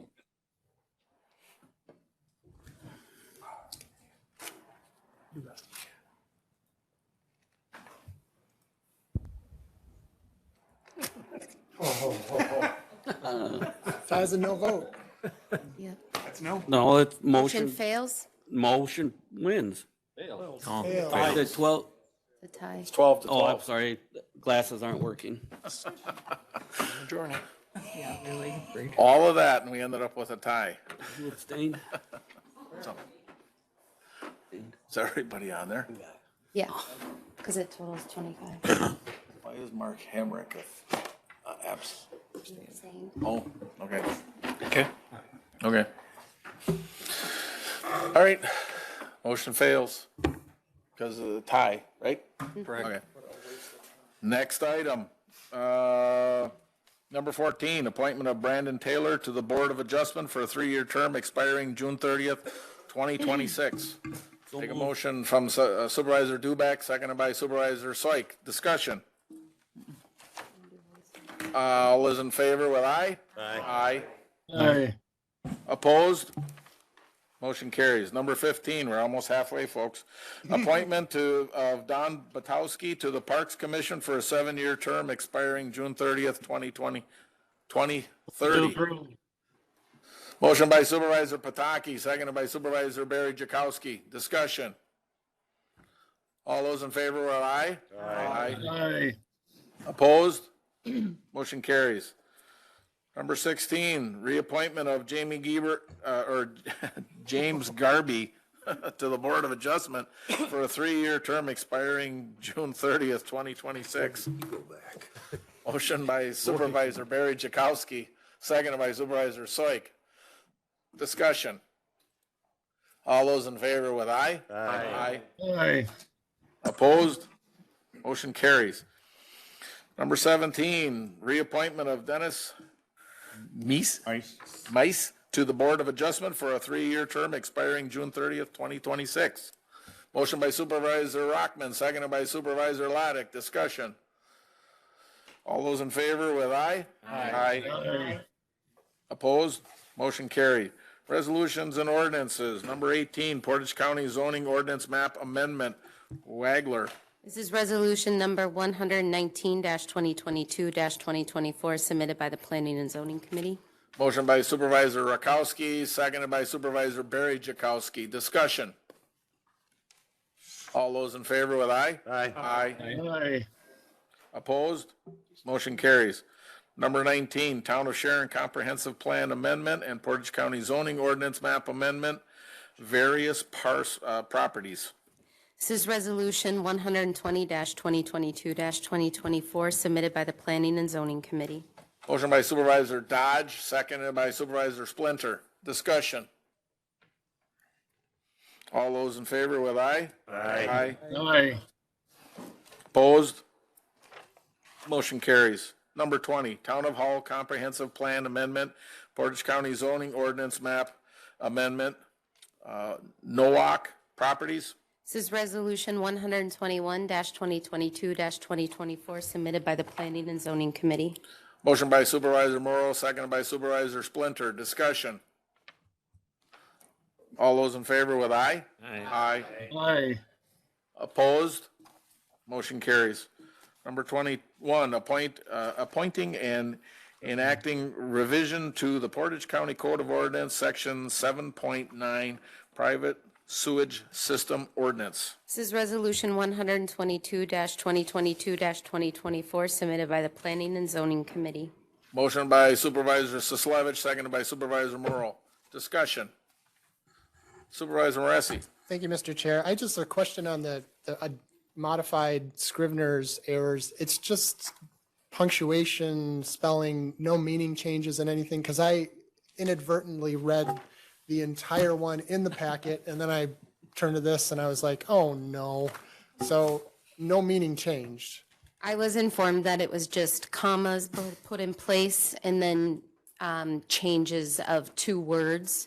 Okay. But I mean, in the future, is there any way to just like, when you're highlighting those Scrivener's errors into maybe a different color? I don't know. I don't mean to be I picky, can request that of the department in the future. be great, because I mean, while they're at it, it'd be nice just so we know, so there isn't a meaning change, like a and or a nor or something weird, you know. I can Thank you. ask that of the department in the future. Thank you very much. Supervisor Barry Jakowski, do you have your hand up? Yeah, I just wanted to put a feather in Chris Merdute's hat, and all the planning and zoning staff are working on it. Long overdue, and they did the due diligence on it. Thank you. We have a motion. We have a Yes, you motion do. in a second. Okay. There's any other further discussion? All those in favor with aye? Aye. Aye. Opposed? Motion carried. Number 22, approving and adopting the public participation planning for Portage County Comprehensive Plan update. This is resolution 123-2022-2024 submitted by the Planning and Zoning Committee. Supervisor Morrow, did you have your, so, okay, Supervisor Morrow, Supervisor Splinter. I didn't know if you were moving your cup or you're raising your hand. So, it's like an auction. Be careful. You're going to get Or pink flamingos. Any other discussion? All those in favor with aye? Aye. Aye. Opposed? Motion carried. Number 23, approving and authorizing Portage County Solid Waste to execute an amended intergovernmental agreement with Marathon and Shawano counties. This is resolution 124-2022-2024 submitted by the Solid Waste Management Board. Motion by Supervisor Medine, seconded by Supervisor Moresi. Discussion. If there's no discussion, all those in favor with aye? Aye. Aye. Aye. Opposed? Motion carries. Number 24, approving and authorizing an intergovernmental agreement between Portage County and participating political parties to apply for a planning and demonstration grant as part of the Safe Streets and Roads for All SSA4 discretionary program. This is Resolution 125-2022-2024 submitted by the Planning and Zoning and Finance Committee. Motion by Supervisor Gifford, seconded by Supervisor Moresi.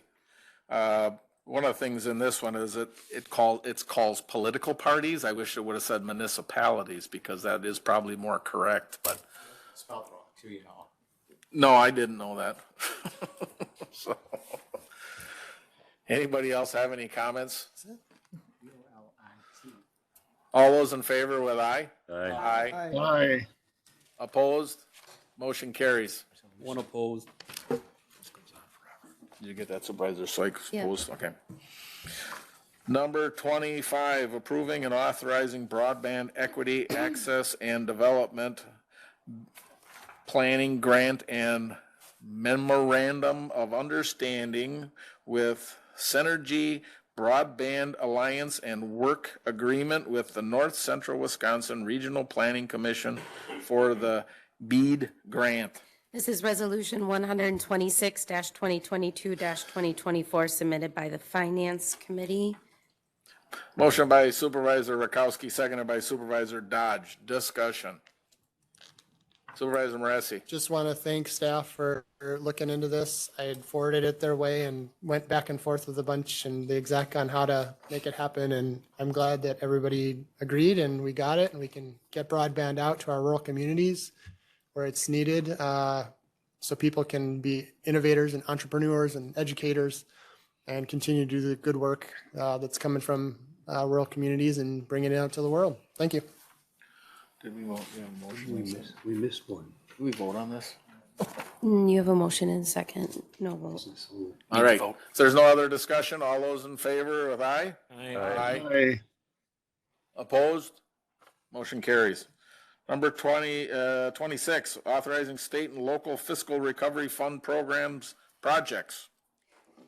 This is Resolution 127-2022-2024 submitted by the Finance Committee. This does require a 2/3 vote.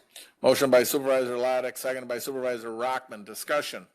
Supervisor Moresi. Thank you, Mr. Chair. I just have a question. I was a bit shocked to not see the child caring program get resubmitted. I was wondering if the executive could comment on why that was rejected by his office. Jenny? Or maybe Jenny can comment to that. I don't know if it's an executive thing. It wasn't rejected by the executive office. They did not resubmit. They did not resubmit. I just saw a letter that the executive gave as to reason why he was not supporting the project. The applications are sent to the finance department. We gather them, we put them together, we provide them to the finance committee with whether they're eligible or not and some background, and it was not submitted by the date. I haven't looked at upcoming applications for the next round that are due July 1st, but it was not in the April 1st. This was must have been the last round that it was rejected. It was rejected in the round that was due January 1st. So this round is the applications that we received for April 1st. Gotcha. So they have to reapply and resubmit With for each round. they can't resubmit the same application. They can resubmit a different revised application. Thank you. You're welcome. If there's no other discussion, all those in favor with aye? Aye. Aye. Aye. Abstain. Opposed? I have one abstention. Supervisor Syke. Number 27, authorizing 2023 budget amendments and transfers. This is Resolution number 128-2022-2024 submitted by the Finance Committee. Motion by Supervisor Dodge, seconded by Supervisor Morrow. Discussion. All those in favor with aye? Aye. Aye. Opposed? Motion carries. Number 28, approving, rescinding and writing off real estate taxes on parcels created in error. This is Resolution 129-2022-2024, submitted by the Finance Committee. Motion by Supervisor Rakowski, seconded by Supervisor Soik. Discussion. All those in favor with aye? Aye. Aye. Opposed? Motion carries. Number 29, approving, rescinding, and writing off real estate taxes on parcels created in error. Same thing. This is Resolution 130-2022-2024, submitted by the Finance Committee. Motion by Supervisor Soik, seconded by Supervisor Gifford. Discussion. Deja vu. All those in favor with aye? Aye. Aye. Opposed? Motion carried. Authorizing the final reconciliation of fiscal year 2022 for all county funds.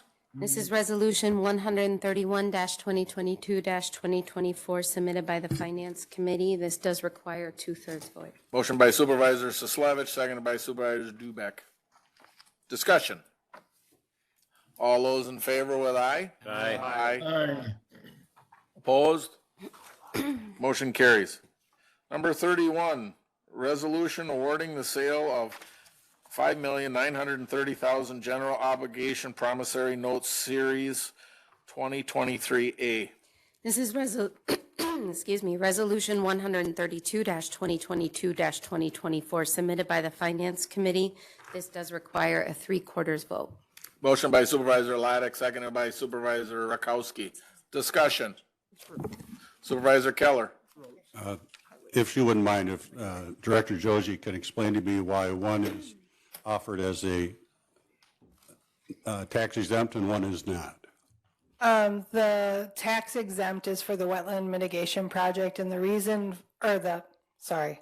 the one that's not tax exempt, the one that's taxable is for the wetland mitigation project, and it is because we will sell wetland mitigation credits to both private and public entities, and because there's a private aspect to it, and we don't know the percentage, it therefore has to be taxable. When it's just strictly for our purposes or for government purposes, then it can remain tax exempt. Thank you. Makes perfect sense. Supervisor Barry Jakowski. If I may quickly as well. Sorry, Jenny, and thank you, Mr. Chair.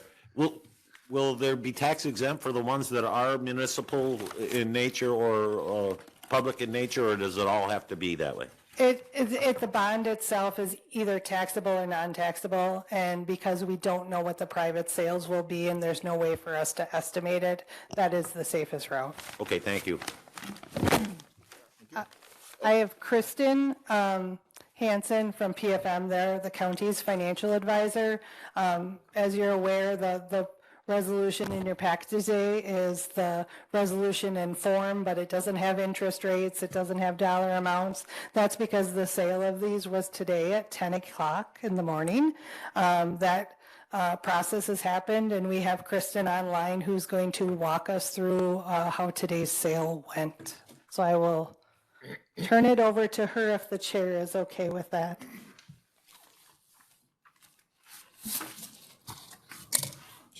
She online.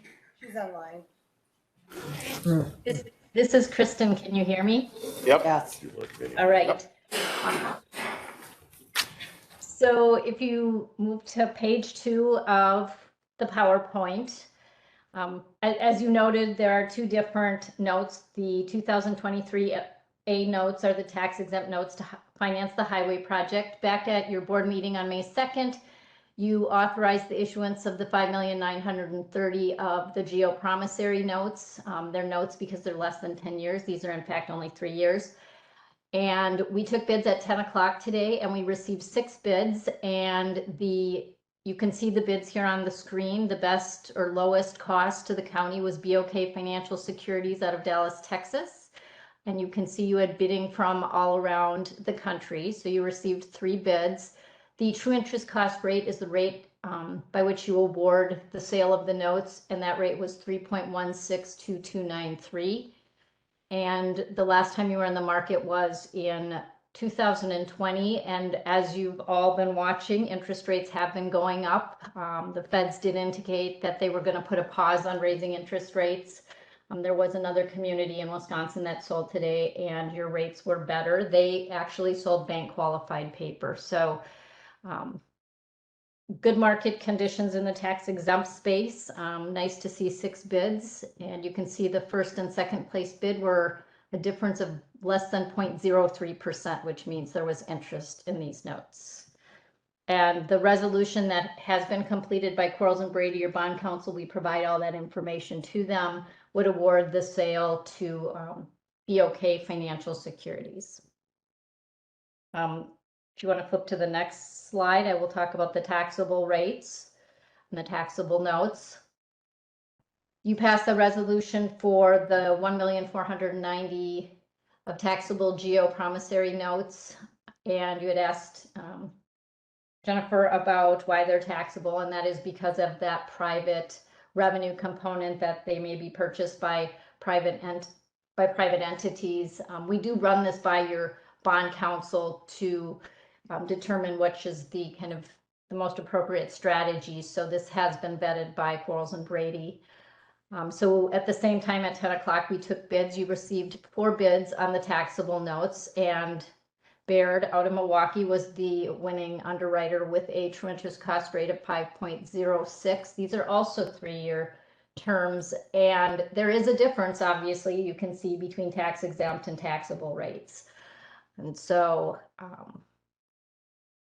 you can see the difference. And in the buyers of taxable notes and bonds, it's a different group than those folks that are interested in tax exempt paper. Underwriters have investors that are looking at investments, and you'll often see different underwriters bidding on taxable bonds and notes compared to tax exempts.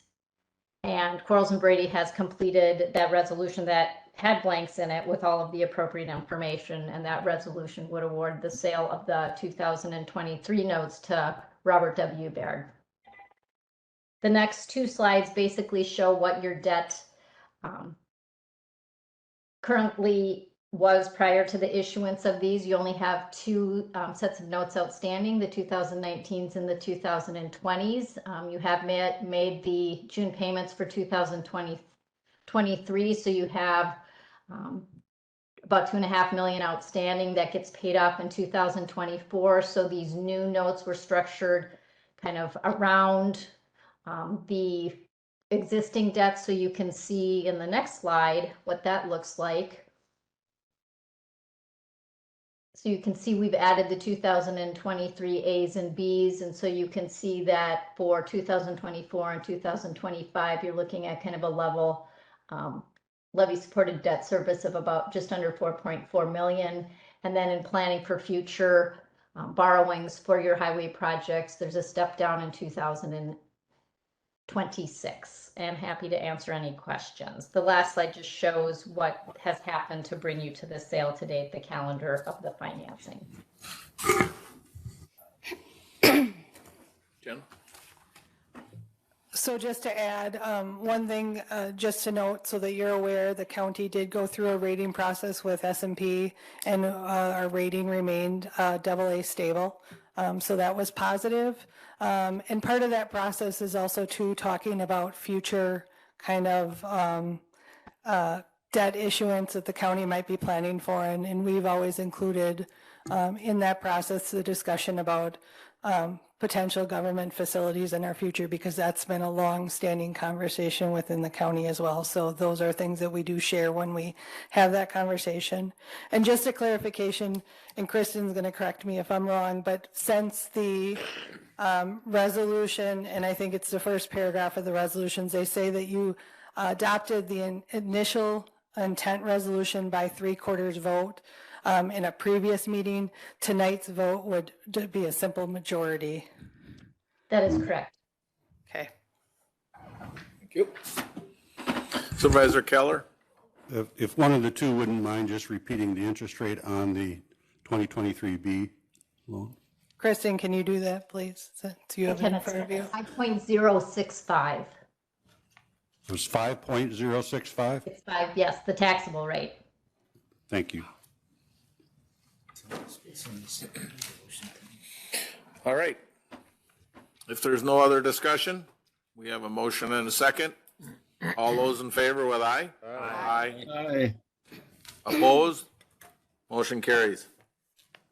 Number 32, resolution awarding the sale of $1,490,000 taxable general obligation promissory notes, Series 2023B. This is Resolution 133-2022-2024, submitted by the Finance Committee. Motion by Supervisor Laddick, seconded by Supervisor Keller. Discussion. All those in favor with aye? Aye. Aye. Opposed? Motion carries. Is that the last item? Anybody want to add anything? I'll take a motion to adjourn. Motion by Supervisor Laddick, seconded by Supervisor Sislevich. All in favor with aye? Aye. Opposed? We are adjourned. Thank you.